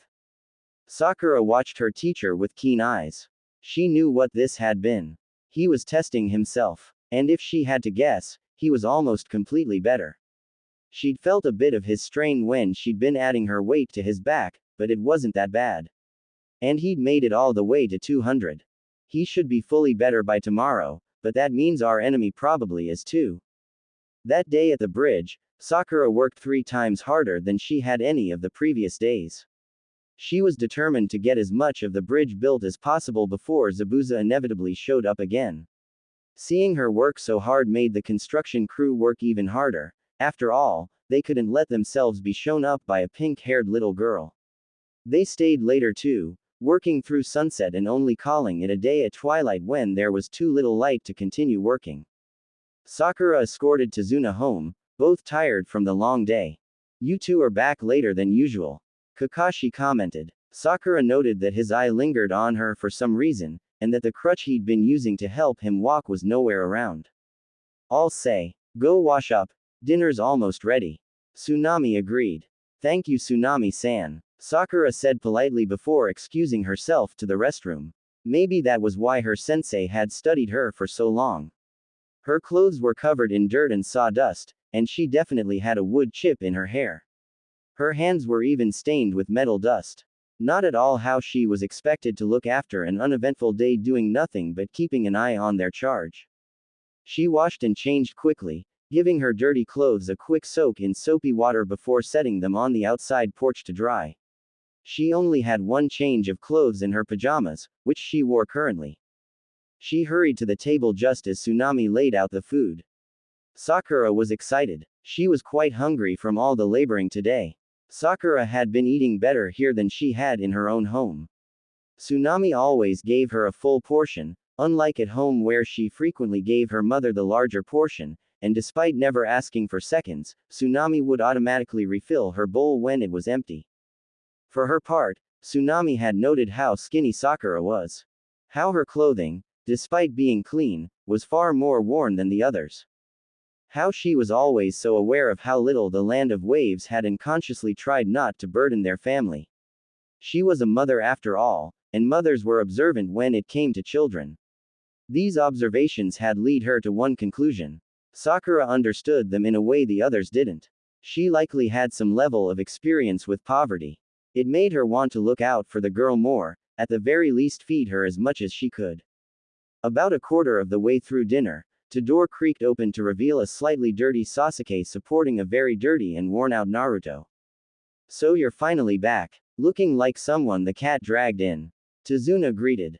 Hey, both of us, Naruto huffed, but was too tired to finish the sentence. We made it to the top of the tree. Sasuke finished, scowling at the blonde. He'd told him he'd wear himself out if he didn't take a break, the idiot. Good. Naruto, Sasuke, starting tomorrow, you two can help Sakura protect Tazuna-san. Yes, sir. They both answered, albeit Naruto with way more enthusiasm. Phew. Well, I'm all sweaty, dirty, and real worn out from all the work on the bridge today, but construction is almost complete. Tazuna announced, with a beaming smile. Sakura smiled as well. Construction was almost complete, which meant that even if Zabuza attacked, even if God forbid he succeeded, there wouldn't be too much left to do. The crew could probably finish it off even without Tazuna's supervision. Father, you and Naruto are two of a kind. Please don't work yourselves to death. Tsunami chided, as Naruto sank collapsed on the table with a worn-out sigh. Yep. Don't worry. I'd be much worse if it wasn't for Sakura. The bridge builder soothed. All of her teammates' eyes suddenly shot to her. Why? Was there an attack? Sasuke questioned, checking his female teammate for any sign of injury. Her cheeks tinted pink under his gaze. No, nothing like that. She's been helping with the construction. Sped up the process a great deal. You should have seen her today. She could give any of my crew a run for their money. We wouldn't be nearly as far along if it wasn't for her. Tazuna hadn't mentioned anything before in case Kakashi ordered the girl not to help anymore, but seeing as the full team would be guarding him tomorrow, he wanted to give the girl the well-deserved credit she'd been lacking the past week. Oh, Kakashi asked, turning to his female student. He studied her eyes wide and face flushing with embarrassment. He recalled what he'd heard earlier while he was in the woods after checking in on Naruto's and Sasuke's progress. His students were progressing quite nicely. Both were managing to maintain their chakra for much longer periods and had managed to climb almost all the way up. They didn't seem to want any instruction or interference, and that wasn't really his teaching style anyway, so after checking to make sure they hadn't killed themselves, he departed.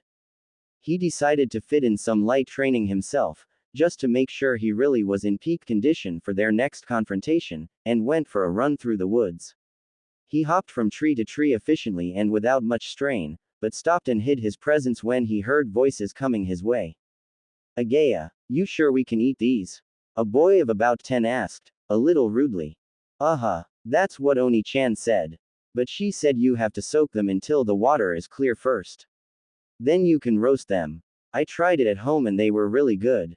A group of children were wandering along the forest floor gathering acorns, pine cones, and some plant he couldn't identify from this far away. The youngest of the kids appeared to be 5, the oldest no more than 13. Leading them was an 8-year-old girl, the one the little boy had called Agaya. Why did she only tell us now? 'Cause she's not from here. The girl responded with an eye roll. The boy looked around, eyes narrowing, and whispered, Gato might have sent her to poison us. How can you trust her? She was with Tazuna-san. And she was really nice and had pretty pink hair. If Tazuna-san trusts Nei-chan, so do I. Kakashi listened more intently at that. Pink hair and with Tazuna-san. They had to be talking about Sakura. Remember, you have to boil the pine cones and mash them. Otherwise they're too hard and spiky to eat. That's what Nei-chan said. Kakashi turned away and left the kids to their gathering. It seemed his pink-haired student was trying to provide alternative ways to feed the city's children. His female student seemed rather intent on helping these people, first showing the kids how to find food, then helping with the actual construction of the bridge. You didn't have to do that, Sakura. Kakashi stated, trying to gauge her reaction. Sakura shrugged. It may not have been their mission, and thus she didn't have to do it strictly speaking, but how could she just sit there and do nothing? It wasn't like she had anything better to do. Why not help? I overheard some of the city kids in the woods today, Kakashi continued casually. A group of them were gathering acorns and pine cones. One of them kept giving instructions about how to eat them that came from her, Nei-chan, with pretty pink hair. Oh good. She did tell others. Sakura felt a little relieved. The more kids Agaya told, the more people could eat, assuming those kids had families. She's still calling me pretty. Flattery won't help her if the person she's flattering isn't around to hear it. Maybe she just genuinely thinks we're pretty. She felt the eye roll from her internal self in the back of her mind. That part of her was vain and did care how she looked. After all, Sakura did care, she'd just stopped having time to actually devote anything to that care when she turned 10. Sasuke listened curiously. She'd helped some of the kids here find food. Why? Is the situation that bad? Sasuke asked, his eyes boring into her jade green ones. The rest of Team 7 hadn't seen anything of the city aside from the small port when they first arrived. Other than that, they'd only been in the woods, training, and at Tazuna's house, resting. He watched her eyes become a bit sad and tired looking. The smile she'd been wearing faltered a little as she nodded. Once again, Sasuke noted, Sakura seemed distinctly older than 12. Yeah, it's bad. There's a lot of homelessness. Almost everyone I see shows signs of malnutrition. Many people are out on the streets begging for work, money, or food. Pickpocketing and desperation theft seems commonplace. Tazuna and Tsunami looked down sadly. Inari stared fixedly at the torn picture on the wall. Naruto and Sasuke stared at her, a little shaken by her report. Why didn't you say anything? Sasuke snapped. Neither of you asked. Would it have changed anything? You two needed to train. We're on this mission in the first place to try and remedy that. What difference does knowing the details make? Sakura countered. She wasn't wrong. That girl you saw, Tazuna cut in, she came up to Sakura and asked her for food. I didn't have anything to give her, but I couldn't just send her away, so I took her to the forest and showed her some things there that were edible. Sakura paused, and then her head shot to her sensei. Don't worry, I didn't forget the mission. I didn't let Tazuna-san out of my sight, I swear. Not then and not when I've been helping with construction. Relax, Sakura. It's fine. He actually had been a little concerned about that but figured Tazuna would never let him hear the end of it if they left him completely unattended. I'm just surprised. You turned out to be quite the philanthropist. Hardly. Sakura retorted with a dry laugh. You need money to be a philanthropist. Besides, the sooner the bridge is finished, the sooner Tazuna-san's not a target, the sooner the mission ends. This is just to get us home faster. Not a full lie, but not exactly the truth either. She was doing that a lot lately. The more they delved into her motives, the more they'd figure out her situation. It wasn't that she wanted to lie to her team, or keep them in the dark. It was just personal. Her mother's illness and her finances were her problems to deal with, they shouldn't have to be involved. Most of all, she feared them looking down on her the way everyone else did. She feared both their disgust and their pity. She'd rather wait until she could at least start getting her mother treatment before disclosing anything. Once she had some good news, and things were looking better for her, then she'd tell them. Naruto didn't know what philanthropist meant. Nor did he believe Sakura's statement that this was just to get them home faster. He saw the way she looked away and crossed her arms when she said it. Obviously she was just embarrassed by the compliment. Naruto grinned widely, weakly lifting his head off the table. You're amazing, Sakura-chan. You're so nice and kind, and that kid wasn't wrong about you having pretty hair. Naruto cheered, rising from his seat enthusiastically, completely oblivious to Sasuke's glare. Shut up, Naruto. You're embarrassing me, Sakura mumbled, looking away, lightly flushed. Why couldn't it be Sasuke-kun saying that? It'd be out of character if he did. A girl can dream, can't she? Killjoy. No, seriously, Sakura-chan, I mean. Naruto was cut off when his legs gave out and he collapsed back into his seat, his head leaning tiredly into the table. Naru, why do you wear yourself out trying? Look at you, you can't even stand up. Inari suddenly yelled, tears streaming from his face as he glared at the exhausted blonde. No matter how hard you train, you'll never be a match for Gato's thugs. You act all cool, and talk all tough, but big strong guys like that are always too much for people weaker than they are. They'll destroy you.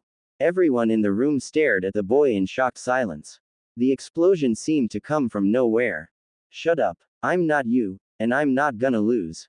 Naruto answered stubbornly, not even bothering to pick his head up from his arms. Just watching you ticks me off. You go running your mouth when you don't know a thing. This isn't your town, and you don't know a thing about me. You're always clowning around and having fun. You don't know a thing about suffering or loneliness or what my life is like. That's not fair. So, you figure it's noble to star in a melodrama and treat everyone around you like guests at your pity party. Naruto growled. Rage gave him enough energy to look up. It takes a really big man to sit around and cry, Naruto spat sarcastically. You brat. You big baby. The blonde pushed away from the table and stormed off. Naruto. You went too far, she admonished. Not that it stopped him. And not that Inari didn't sort of deserve it. But still, Naruto was older, he should have at least been more tactful about it. She turned to Inari and tried to keep her tone calm. Inari-chan, you don't know what our lives have been like either, so please don't assume, people have all kinds of different ways of handling things. Kakashi gave her a gentle nod. The room was too tense and suffocating. She quickly helped clear the table, and excused herself to bed. Sasuke followed. Were you including yourself in that, or was it about us? The hushed darkness around them, and the fact that they were both lying down, gave the moment an intimate feel that had Sakura's heart pounding. What you said to Inari earlier. Oh, I don't know, it was general I guess. That's not an answer. She held in a sigh. He was always so persistent when hunting answers, like why she was always late. Out of her whole team, he seemed to be the most aware that she had a situation, and the one most interested in learning what that situation was. Does that mean he's interested in me? I wonder what he'll think of me when he finds out. It was about all of us. Our whole team. I mean, we don't know Kakashi-sensei's situation, other than his closest friends having passed away. I don't know the details of what happened to you, I already made an assumption and said something careless and hurtful to you once. Inari-chan was doing the same, so I thought I'd warn him against that. Then what's your situation? He'd never tried asking her point blank. It had been bothering him for a while. Maturity like hers at such a young age usually came from some kind of hardship. So what? What was it that had made her so adult? What makes you think I have a situation? She forced a light and playful tone into her voice. It was too soon for this. She needed to dig herself out at least a little bit, first, before she enlightened her team. TCH, annoying. Sasuke muttered. She was faking, he could tell. She was avoiding the topic again. Which meant she was definitely hiding something. It couldn't just be the bullying she'd endured from the other girls in the academy. For the life of him, he couldn't remember how they'd pick on her or what they'd say, she hadn't really been on his radar at the time. She was one of the few not constantly trying to insert herself into his personal space, although he was sure he'd caught her eyes on him a couple of times.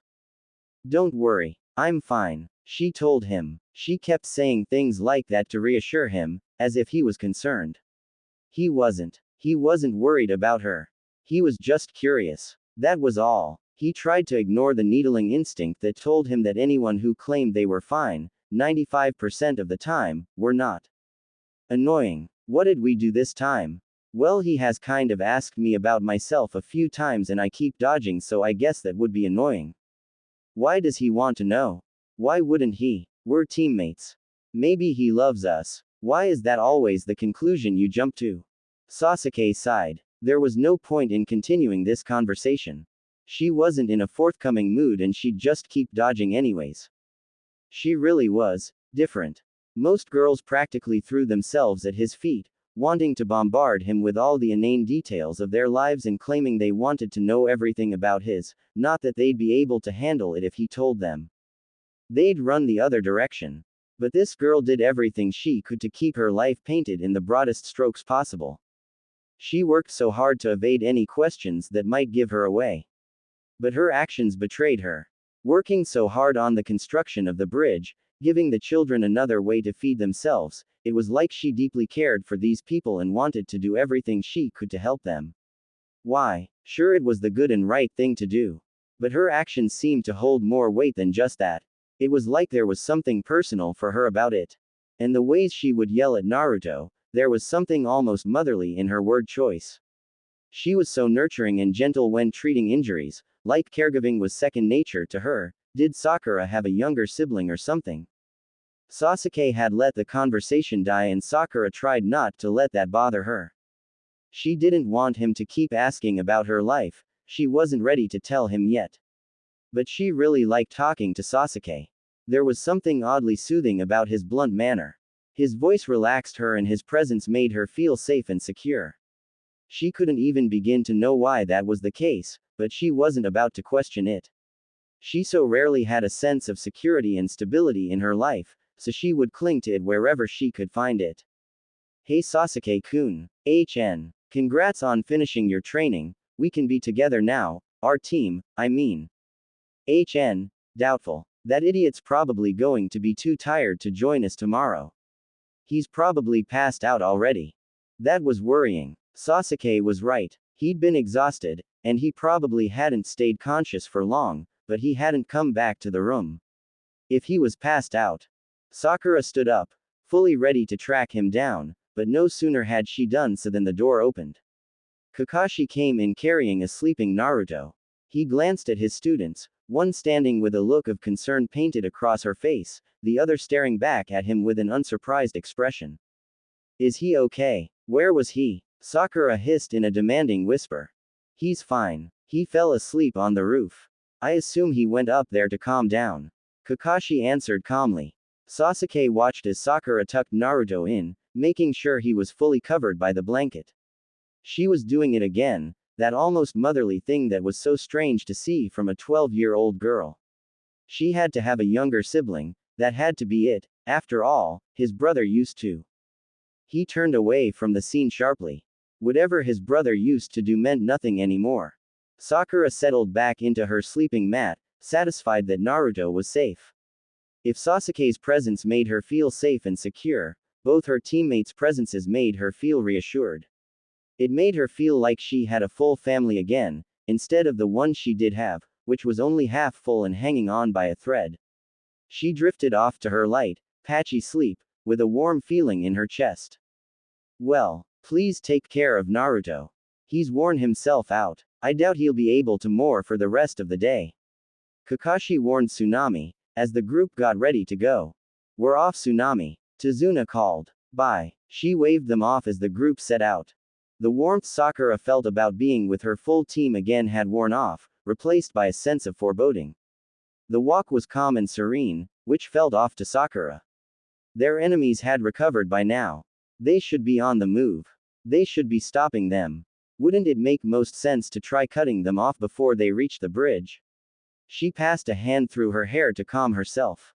Sasuke caught how tense Sakura looked, and recognized her nervous tick. What? Why aren't we being attacked? Shouldn't you be happy we're not? Tazuna shot her a quick glance. If they're worried about you finishing the bridge, shouldn't they try to be cutting us off before we reach it? Unless. Sakura's eyes widened.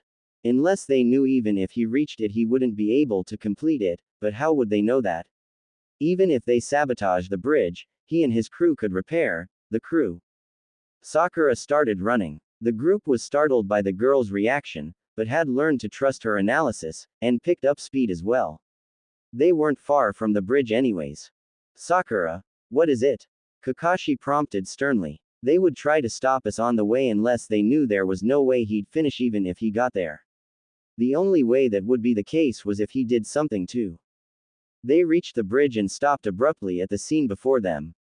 The bodies of the construction crew were all on the ground, blood smears around them. My crew. Tazuna yelled, eyes widening in horror. What the hell? What happened? Tazuna demanded, kneeling next to one of the men. What could have? He supported the man's torso a little, propping him up and pressing a hand to his wound. Monsters, the man choked out.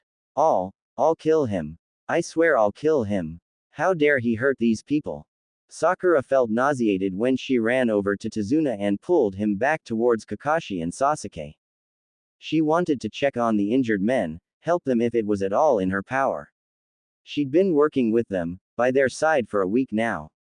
She knew them and it hurt seeing them like that. It really hurt not even trying to help. But there wasn't time. If they were in that state, it meant their enemies were already here. And if the whole crew died, then Tazuna had to survive. He was the only one left who could finish the bridge. Sure enough, a mist began enveloping the area. Thankfully, she managed to drag Tazuna back to the group before it got too thick. He didn't fight her, since he knew what she was doing and why. They're coming, Kakashi warned. He and Sakura had been right. Zabuza was still alive, and he was back to finish what he started. Sensei. Zabuza. This is his hidden mist jutsu, isn't it?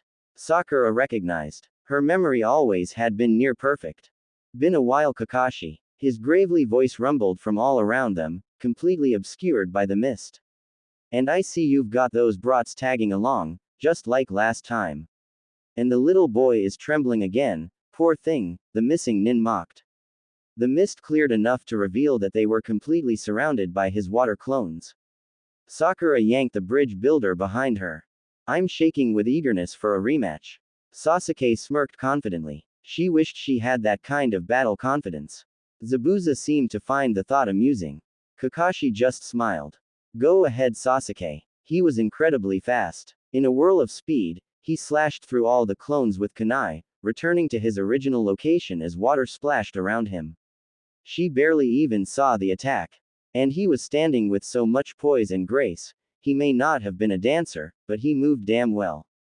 With the clones cleared, they were able to see the real Zabuza about 4.5 meters away, the masked boy standing next to him.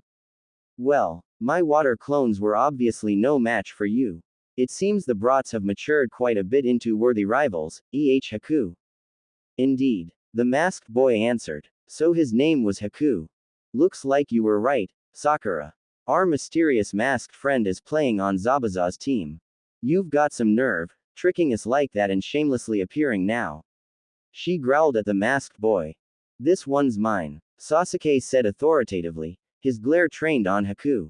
If he was as strong as Kakashi said, he'd be a good measure for his current power levels, and how much further he needed to go to beat Itachi. That was quite a show you put on before, but we're on to you now and I hate bad actors. Sasuke-kun's so cool. If this were Naruto, this is where you'd be yelling at him, Kakashi addressed the pink-haired girl in front of him. That's because Naruto's reckless and impulsive. He would have just charged in blindly by now. Sasuke-kun hasn't and won't. You sure there's not another reason? Kakashi teased. He'd noticed the way the girl blushed around her dark-haired teammate, and that she never seemed to yell at him nearly as much as she did Naruto. Even when she did admonish him, her tone was almost gentle. And the way she was blushing now was a definite tell that he was right. Is now really the time for this, sensei? She snapped, huffing and looking away from her dark-haired teammate, who spared the briefest of glances at the question before turning his full attention back to Haku. Humor is an important tool on the battlefield, Sakura.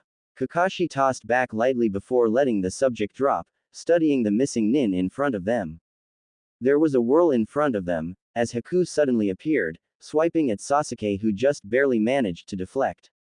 But Sasuke acclimated to the speed quickly, and when Haku struck again, Sasuke was able to block more easily. The fighting's too close, Sakura murmured, noting the proximity between Sasuke and Haku, and Tazuna. If he was clever enough to trick us the first time, he might use fighting with Sasuke-kun as an excuse to get close to Tazuna-san. Kakashi was apparently thinking something similar. Sakura, we have to cover Tazuna. Take that side and stay close. Let Sasuke handle Haku. Yes, sir. They managed to clear Tazuna of the immediate area, getting him a safer distance away. It was far enough that she couldn't clearly hear many of the words exchanged between Haku and Sasuke, but she could still see the battle, what little of it her eyes could keep up with anyways. They both were fast. Scary fast. They seemed to be at a standoff when Haku began weaving signs with one hand. One-handed? How's that even possible? Kakashi was equally shocked. He'd never seen anything like it. Maybe he'd miscalculated when letting Sasuke fight this kid. Haku cast his jutsu and the water around the two started to rise up, surrounding them, the droplets sharpening into points. Sasuke-kun! She screamed in horror as the water converged on her teammate. There was a dark streak as Sasuke shot into the air, his chakra focused into his feet to give him more strength and height. Shuriken rained down on Haku, who was having a hard time dodging them all. Sasuke was suddenly behind the masked boy, 2 kunai in each hand. Haku managed to block his first attack and dodge his second by dropping to the ground, but Sasuke wasted no time in pulling a kick back to aim at his head. A kick which he landed successfully, sending Haku flying back towards Zabuza. The missing nin looked shocked. No one had ever beaten Haku's speed. You're fast. I'm faster, Sasuke stated coolly. That's my mine. He's the best. Shanaru. Since when was he mine? This isn't the time for this. Killjoy. Her own voice berated her. Not for the first time. You had that coming for underestimating my team, and the name calling.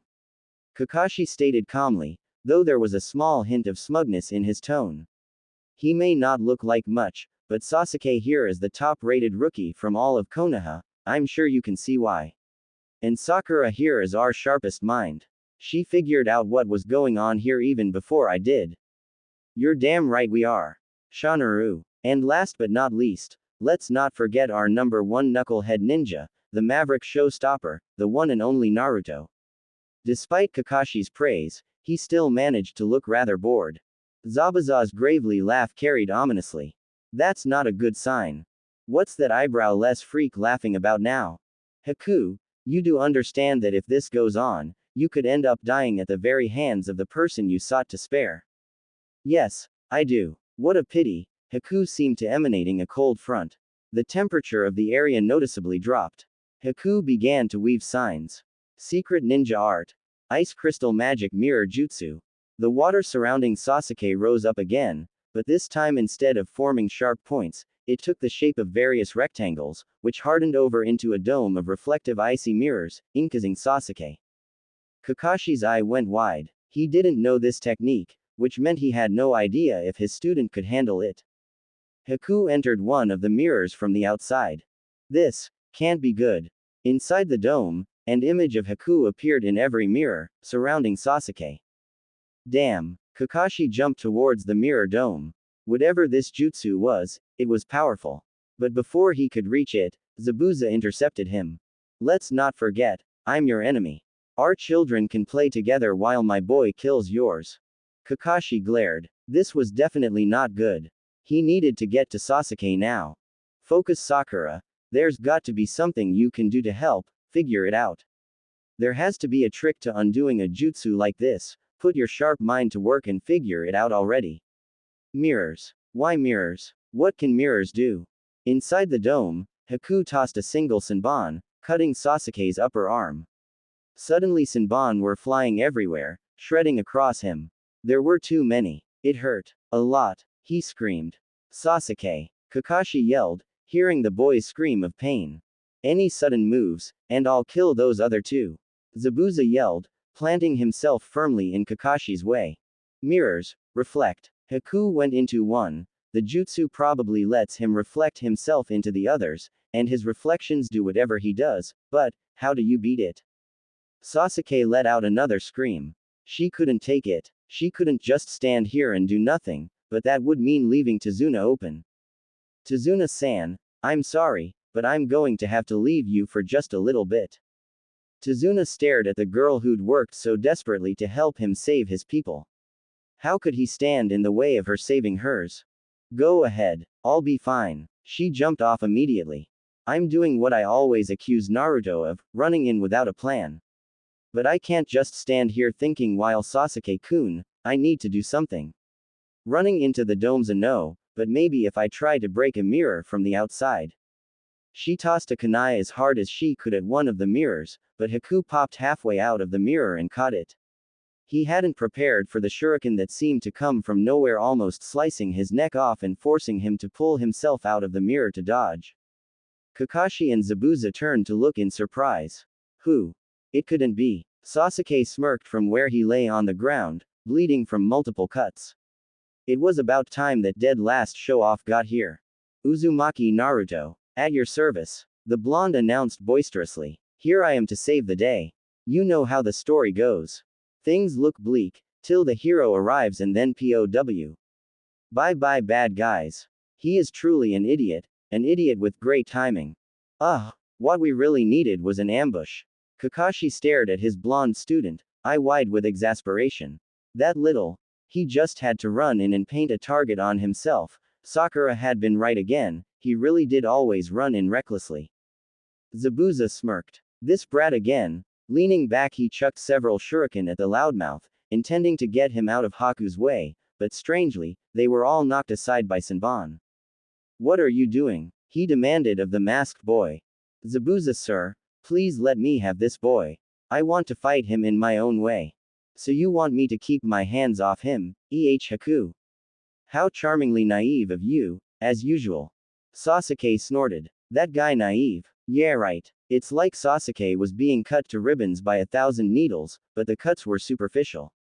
He was killing him by centimeters, saving the vital targets and deathblow for later, Sasuke thought. He couldn't figure out what technique he was using. His clones all hid in the mirrors and then struck simultaneously. He couldn't even see him move. Haku kept striking before he could spot his weapon's trajectory. It couldn't just be a clone jutsu. The ice mirrors were a part of it somehow. But he couldn't figure out their significance. Whatever was going on, the mirrors had to be the key.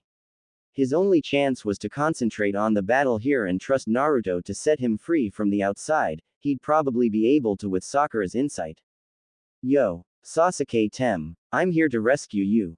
Naruto was crouched in front of him, his hand up in some sort of idiotic salute, that knucklehead. Why you doofus? No stealth, no caution, and you call yourself a ninja. Now that you've just gotten yourself trapped in here with me, do what you want. I don't really care. Oh fine, I went through hell to rescue you and this is the thanks I get. Kakashi twitched. Leave it to the number one knucklehead ninja. Once he starts helping, things go from bad to worse. If he went to help Naruto and Sasuke, he'd leave Tazuna completely exposed, but he couldn't just abandon the boys. Sakura's mind had been rendered blank by Naruto's sheer stupidity. All thoughts ceased and she could only stare in disbelief when the blonde had actually entered the mirror dome. But seeing Haku enter one of the mirrors jarred her out of her stupor. Shit. They're both trapped in there now. I need to think of something fast or they might really. Panic was rising in her. Her teammates might really die. This was different than her mother, who was dying slowly, giving her lots of time to come up with cures and treatments and solutions. This wasn't about reading into someone's word choice to unravel their secrets. This was 6 seconds before her boys could die, and she wasn't thinking fast enough. The awareness of that was only adding to her panic and disrupting her thoughts more. Come on, think. The mirrors have to be important, and they're made of ice, so maybe. Sasuke-kun, try fire. She screamed desperately. It had been the only thing she could come up with. Fire style. Fireball jutsu. It's not even making a dent. Naruto yelled. That pitiful flame will barely touch my ice mirrors. And then the rain of Senbon started again. Which one of you is real? Naruto questioned, his voice as frantic as Sakura's thoughts. Your eyes will never see the truth. I can't be caught. Shadow clone jutsu. Naruto shouted despite Sasuke's protests. His clone army jumped at all of the mirrors, but each one was dispelled quickly and the real Naruto was left to take a barrage of Senbon. The technique I'm using is part of the space-time ninjutsu. The art of teleportation. And the only tools I need to perform it are the mirrors that hold my image. I move so quickly, the pair of you might as well be standing still. Kakashi's eye widened in surprise. So that was it. I never imagined that anyone could master such a technique so young. Zabuza gave a gravely laugh. Such a technique? Sakura questioned. She'd certainly never heard of anything like this before. It's a Kekkei Genkei, a skill that can be passed from one generation to the next. A genetic trait, running through the bloodlines of those of purest shinobi pedigree. Some of the most extraordinary techniques are handed down from generation to generation solely on that basis. Like your Sharingan, Sakura murmured looking back at the mirror dome. Precisely, it's part of the same order of skills as my eye. But even my Sharingan can't copy, mimic, or break this boy's jutsu. That was very bad news, news that didn't help Sakura's ever-growing panic. She couldn't think, couldn't do anything. She was completely useless. It can't end like this. I've got a dream to fulfill. She heard Naruto growl. I find it difficult to embrace the full shinobi philosophy. I can't help but prefer that the pair of you not force me to kill you. However, if you two are going to come at me, I shall kill my own heart with my blade, just as the word shinobi was originally the words heart and blade, and act as a full-fledged shinobi would. This bridge is a nexus of our destinies, and all of our dreams and futures balance on the edge of a knife. I have my own dreams as you have yours. Please try not to resent me, but I'm willing to do whatever it takes to protect the one I care about the most, to fight, kill or die to fulfill that person's dreams. Doing so is my own dream. To that end, I will become a true shinobi, and kill you both. Hearing that proclamation spiked Sakura's panic into overdrive. He really was willing to kill her teammates. He was preparing to do so now. She had to do something, but she was frozen, her mind wouldn't work and her body wouldn't respond. I can't lose them, I already lost Dad. And I'm watching Mom slowly wither and nothing I'm doing is truly working, and I pushed Ino away cause I didn't want to drag her down, but I can't lose them too. Why can't I do anything? Why can't I think of anything? Why am I so useless? Her fists balled at her sides. Don't lose, Sasuke-kun. Naruto. You can't lose. Don't lose. Don't encourage them, Sakura. Kakashi murmured. He could see the girl's panic and desperation. Hear it in her voice. It was obvious how much she loved her team. He was glad that the panic had frozen her rather than driven her into doing something reckless and stupid like trying to attack. She was no match for this boy. And whatever esteem he seemed to have placed in Naruto and Sasuke to have asked Zabuza to spare them, he wasn't sure that it extended to Sakura. She was weaker than both, and outwardly appeared less driven, though he knew that wasn't actually the case. But the boy didn't know that and probably held less respect for her, which would make him less hesitant to kill her. Knowing her, she'd probably beat herself up relentlessly for freezing, but for now it was better that way. He'd finally acknowledged that she held a lot of potential, but potential meant nothing until it expressed itself, and she hadn't trained enough for that to have happened yet. What? She was unable to look at her sensei. Unable to tear her eyes from the mirror dome she was sure would soon house the two corpses of her teammates. Even if we knew of a way to counter his technique, your teammates still wouldn't be up to the task of defeating that boy. You mean not up to killing him, right? She always had been quick on the uptake. Yes, those two haven't yet developed the psychological strength to turn their hearts to ice and take a human life. That boy has lived with the kind of emotional anguish that prepares him to be a true shinobi. No true shinobi could ever be born of a place like your village, a place of weakness, of peace.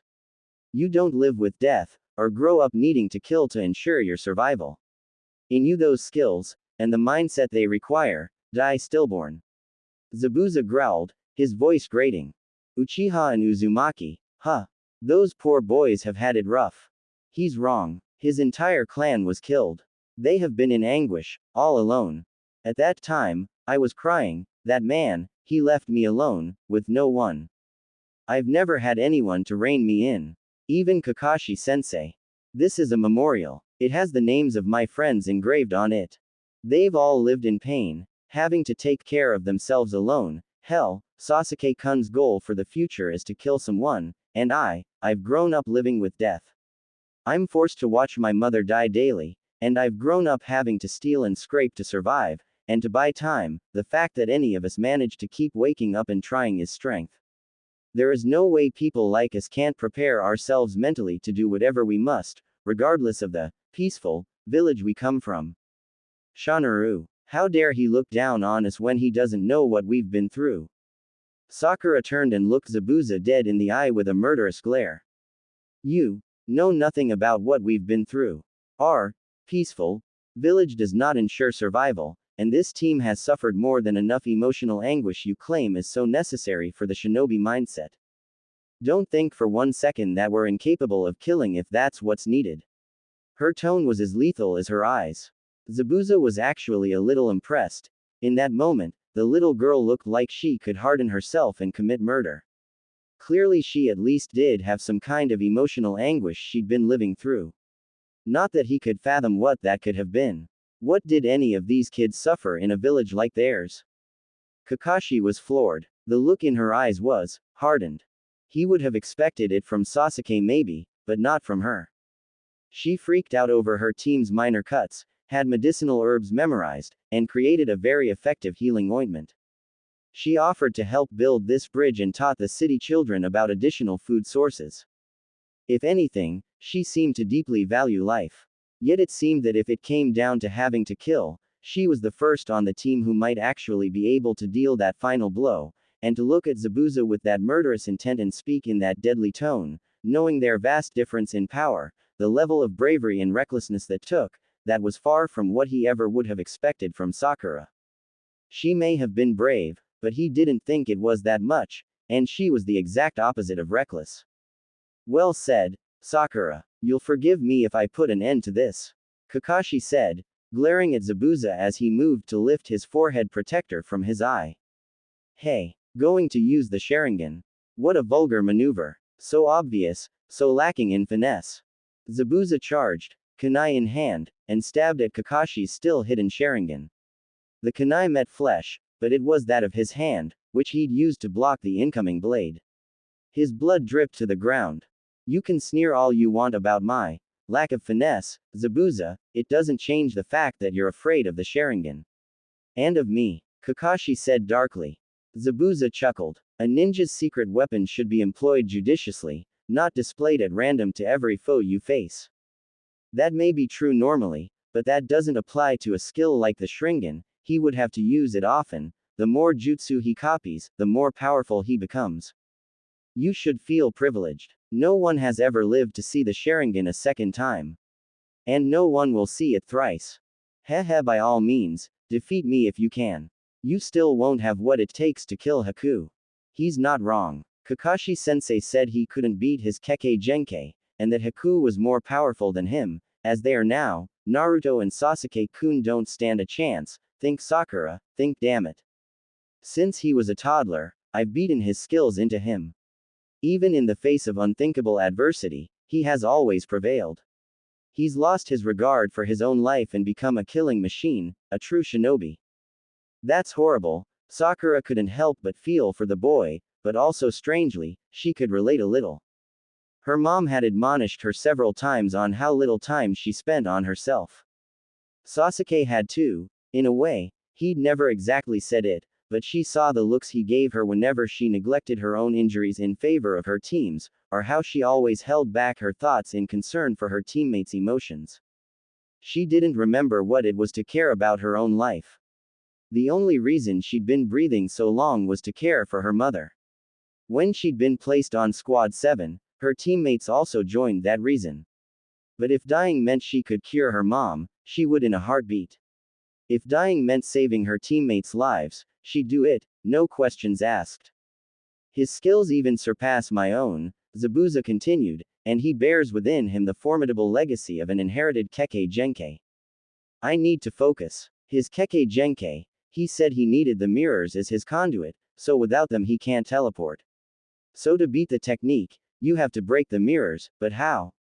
They're made of ice but fire did nothing. What's the other way to break a mirror? Shanaru, that's easy. Punching it, dropping it, stabbing it, any blunt force really, duh.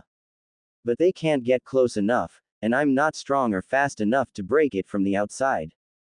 Throughout her internal dialogue, Zabuza had continued to speak, boasting about Haku's deadly skill. Is there anything duller than listening to someone else brag?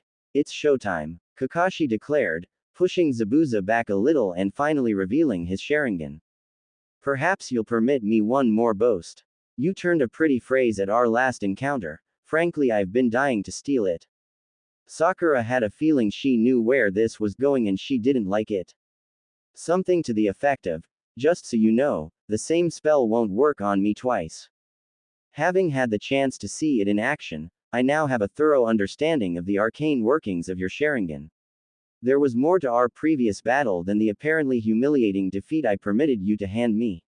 Haku, who was hiding nearby, observed and studied every aspect of our fight, from beginning to end.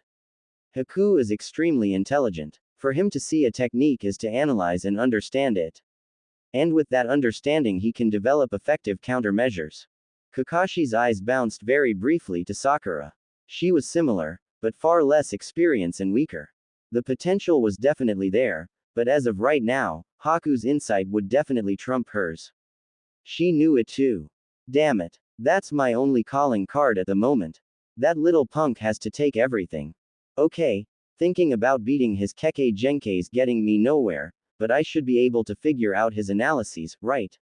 He was watching Kakashi-sensei's Sharingan. The Sharingan can copy anything it sees. How would you beat something like that? By playing hide and seek. For once her repressed thoughts actually seemed to be pitching in something useful. That piece of her was competitive, and more egocentric, so it didn't take well to being shown up at one of her few strengths.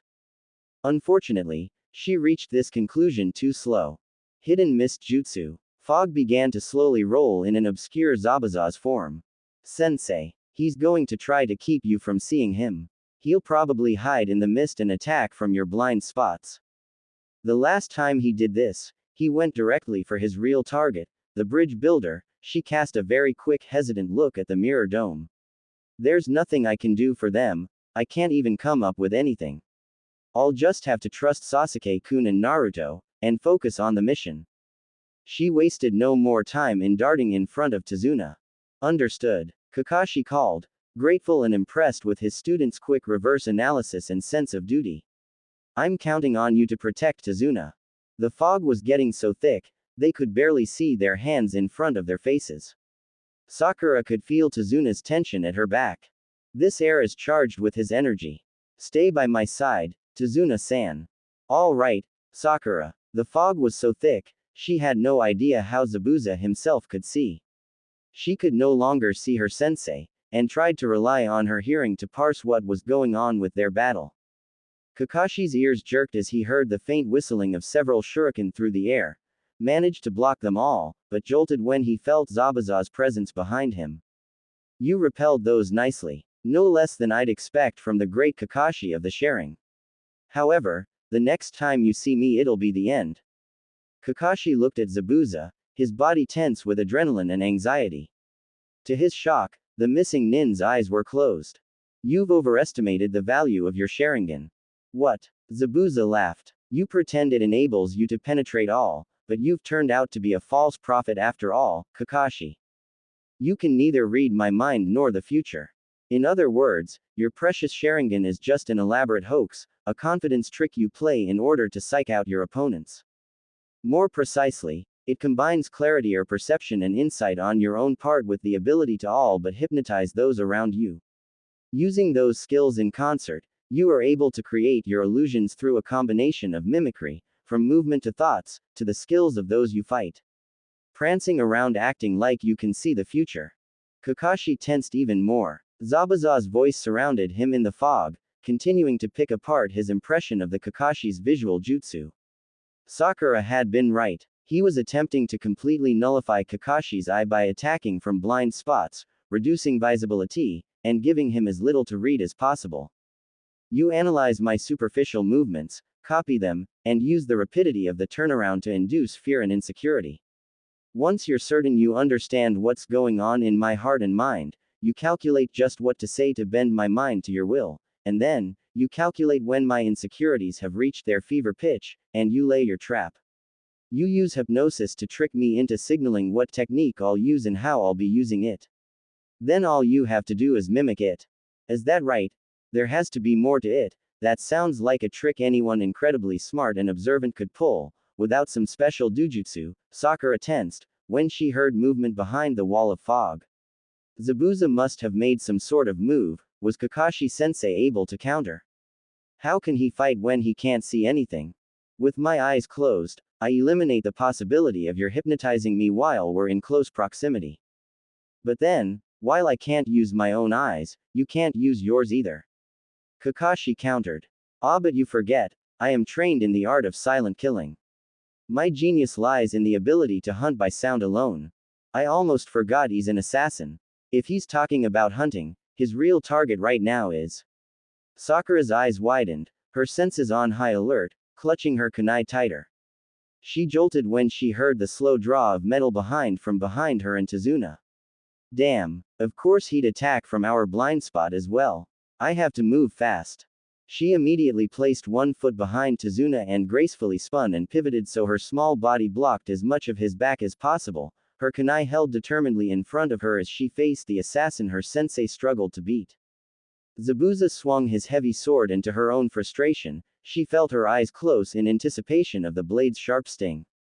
But it never came. She opened her eyes to see Kakashi's green-vested back in front of her. He'd taken the hit for her, the same way Sasuke had been planning to when they'd been attacked by those Chunin. Once again, she was staring at a teammate's back because she wasn't strong enough to do anything. When she saw the blood dripping on the ground, she screamed. Blood was dripping down from his middle and onto the ground steadily. His wound was probably deep. And across the middle wasn't an ideal place to be hit, there were too many vitals that could have been damaged. Kakashi-sensei, he grunted, one hand pressing against the wide gash on his torso. You were slow on your guard, Kakashi. Even that inexperienced little girl was quicker than you this time. Your desire to save those brats caused the blood to rise to your head, obscuring your thoughts and vision as surely as the fog I've created does. Zabuza gave a low chuckle. I want to enjoy this, Kakashi. Paying back what you did to me would give me the greatest pleasure. Don't worry, Haku should be finishing off those brats of yours right about now, I'll be reuniting you with them shortly. When you meet them in the afterlife, beg them to forgive your weakness and folly.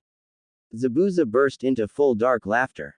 Sakura felt a resurgence of her earlier burning rage. She might have been weak and incapable, but her team wasn't. Her voice took on the previous dark edge it had, as she stepped out a little from behind Kakashi. You seem to have memory problems. I already told you to stop underestimating my team. Sasuke-kun won't be easy for someone like that masked boy to kill. Neither will Naruto. Shanaru, you tell that eyebrow-less freak. Our team's gonna win no matter what. You're right, Sakura. As usual, Kakashi agreed. She had a tendency to be right frequently, even when she was only working with half the picture. I have faith in them and in their strengths. Naruto's unpredictability, and Sasuke is one of the most worthy heirs to the most superior bloodline of Konoha. Heir to a bloodline, Sasuke-kun has a Kekkei Genkai. The way Kakashi-sensei just talked about it, it's a powerful one too. Does he know he has one? He never mentioned or showed any special jutsu before. The proclamation seemed to surprise Zabuza as well. You don't mean. That's right, his full name is Uchiha Sasuke. He's a ninja genius who carries in his genes the Kekkei Genkai of the Uchiha clan. He's the sole surviving member of that tragic clan, huh? He cast a glance at the pink-haired girl next to Kakashi. She'd mentioned earlier that the members of her team had been through anguish. It seemed she hadn't been bluffing, at least, not about that boy. He had a hard time imagining the goofy blonde going through anything at all. And she was hard to read. Her long shiny pink hair and smooth pale skin didn't look like they'd seen any hardship, and she was clearly the weakest on her team. But the look in that kid's eyes, fine. He'd acknowledge that there was more to this group of brats than he'd initially believed. He may actually be Haku's equal. No one has ever penetrated the secret of Haku's techniques. Until now, no one. Zabuza faded back into the mist. He's gone again. Sakura, don't move an inch. I'll finish this as quickly as I can. Don't get in the way. Stay back. You can't handle this. You're too weak. Her mind continued to translate his statement into various negative implications. She was so frustrated by her inability. Not even Naruto or Sasuke-kun could take Zabuza. I know that. Sensei's having a hard time, but I can't even help them with Haku. I couldn't even do the one thing I'm good at and think of something useful. Why am I so useless? Despite her previous claims, she was incredibly worried about Sasuke and Naruto. The fog was too thick to see the mirror dome, and she was too far to hear anything going on inside it clearly. When she'd been closer to it, she could at least glean some of the situation inside, but now she had no idea. The only thing I know is that Naruto and Sasuke-kun aren't dead yet, otherwise Haku would be fighting with Zabuza, but just cause they aren't dead doesn't mean they're winning. Don't go flip-flopping now. I know, I can't do anything to help, the least I can do is have faith in them. That was easier thought than done. It was hard for her to have faith when things so rarely went well for her, Her father dying, the bullies at school, their lack of finances, her mother getting sicker and sicker, Ino leaving her. She knew it was her fault, but still, hell. Even this mission was supposed to be simple with no fighting, but her luck managed to throw her and her team into the third deadly situation since they left their village. She didn't pee.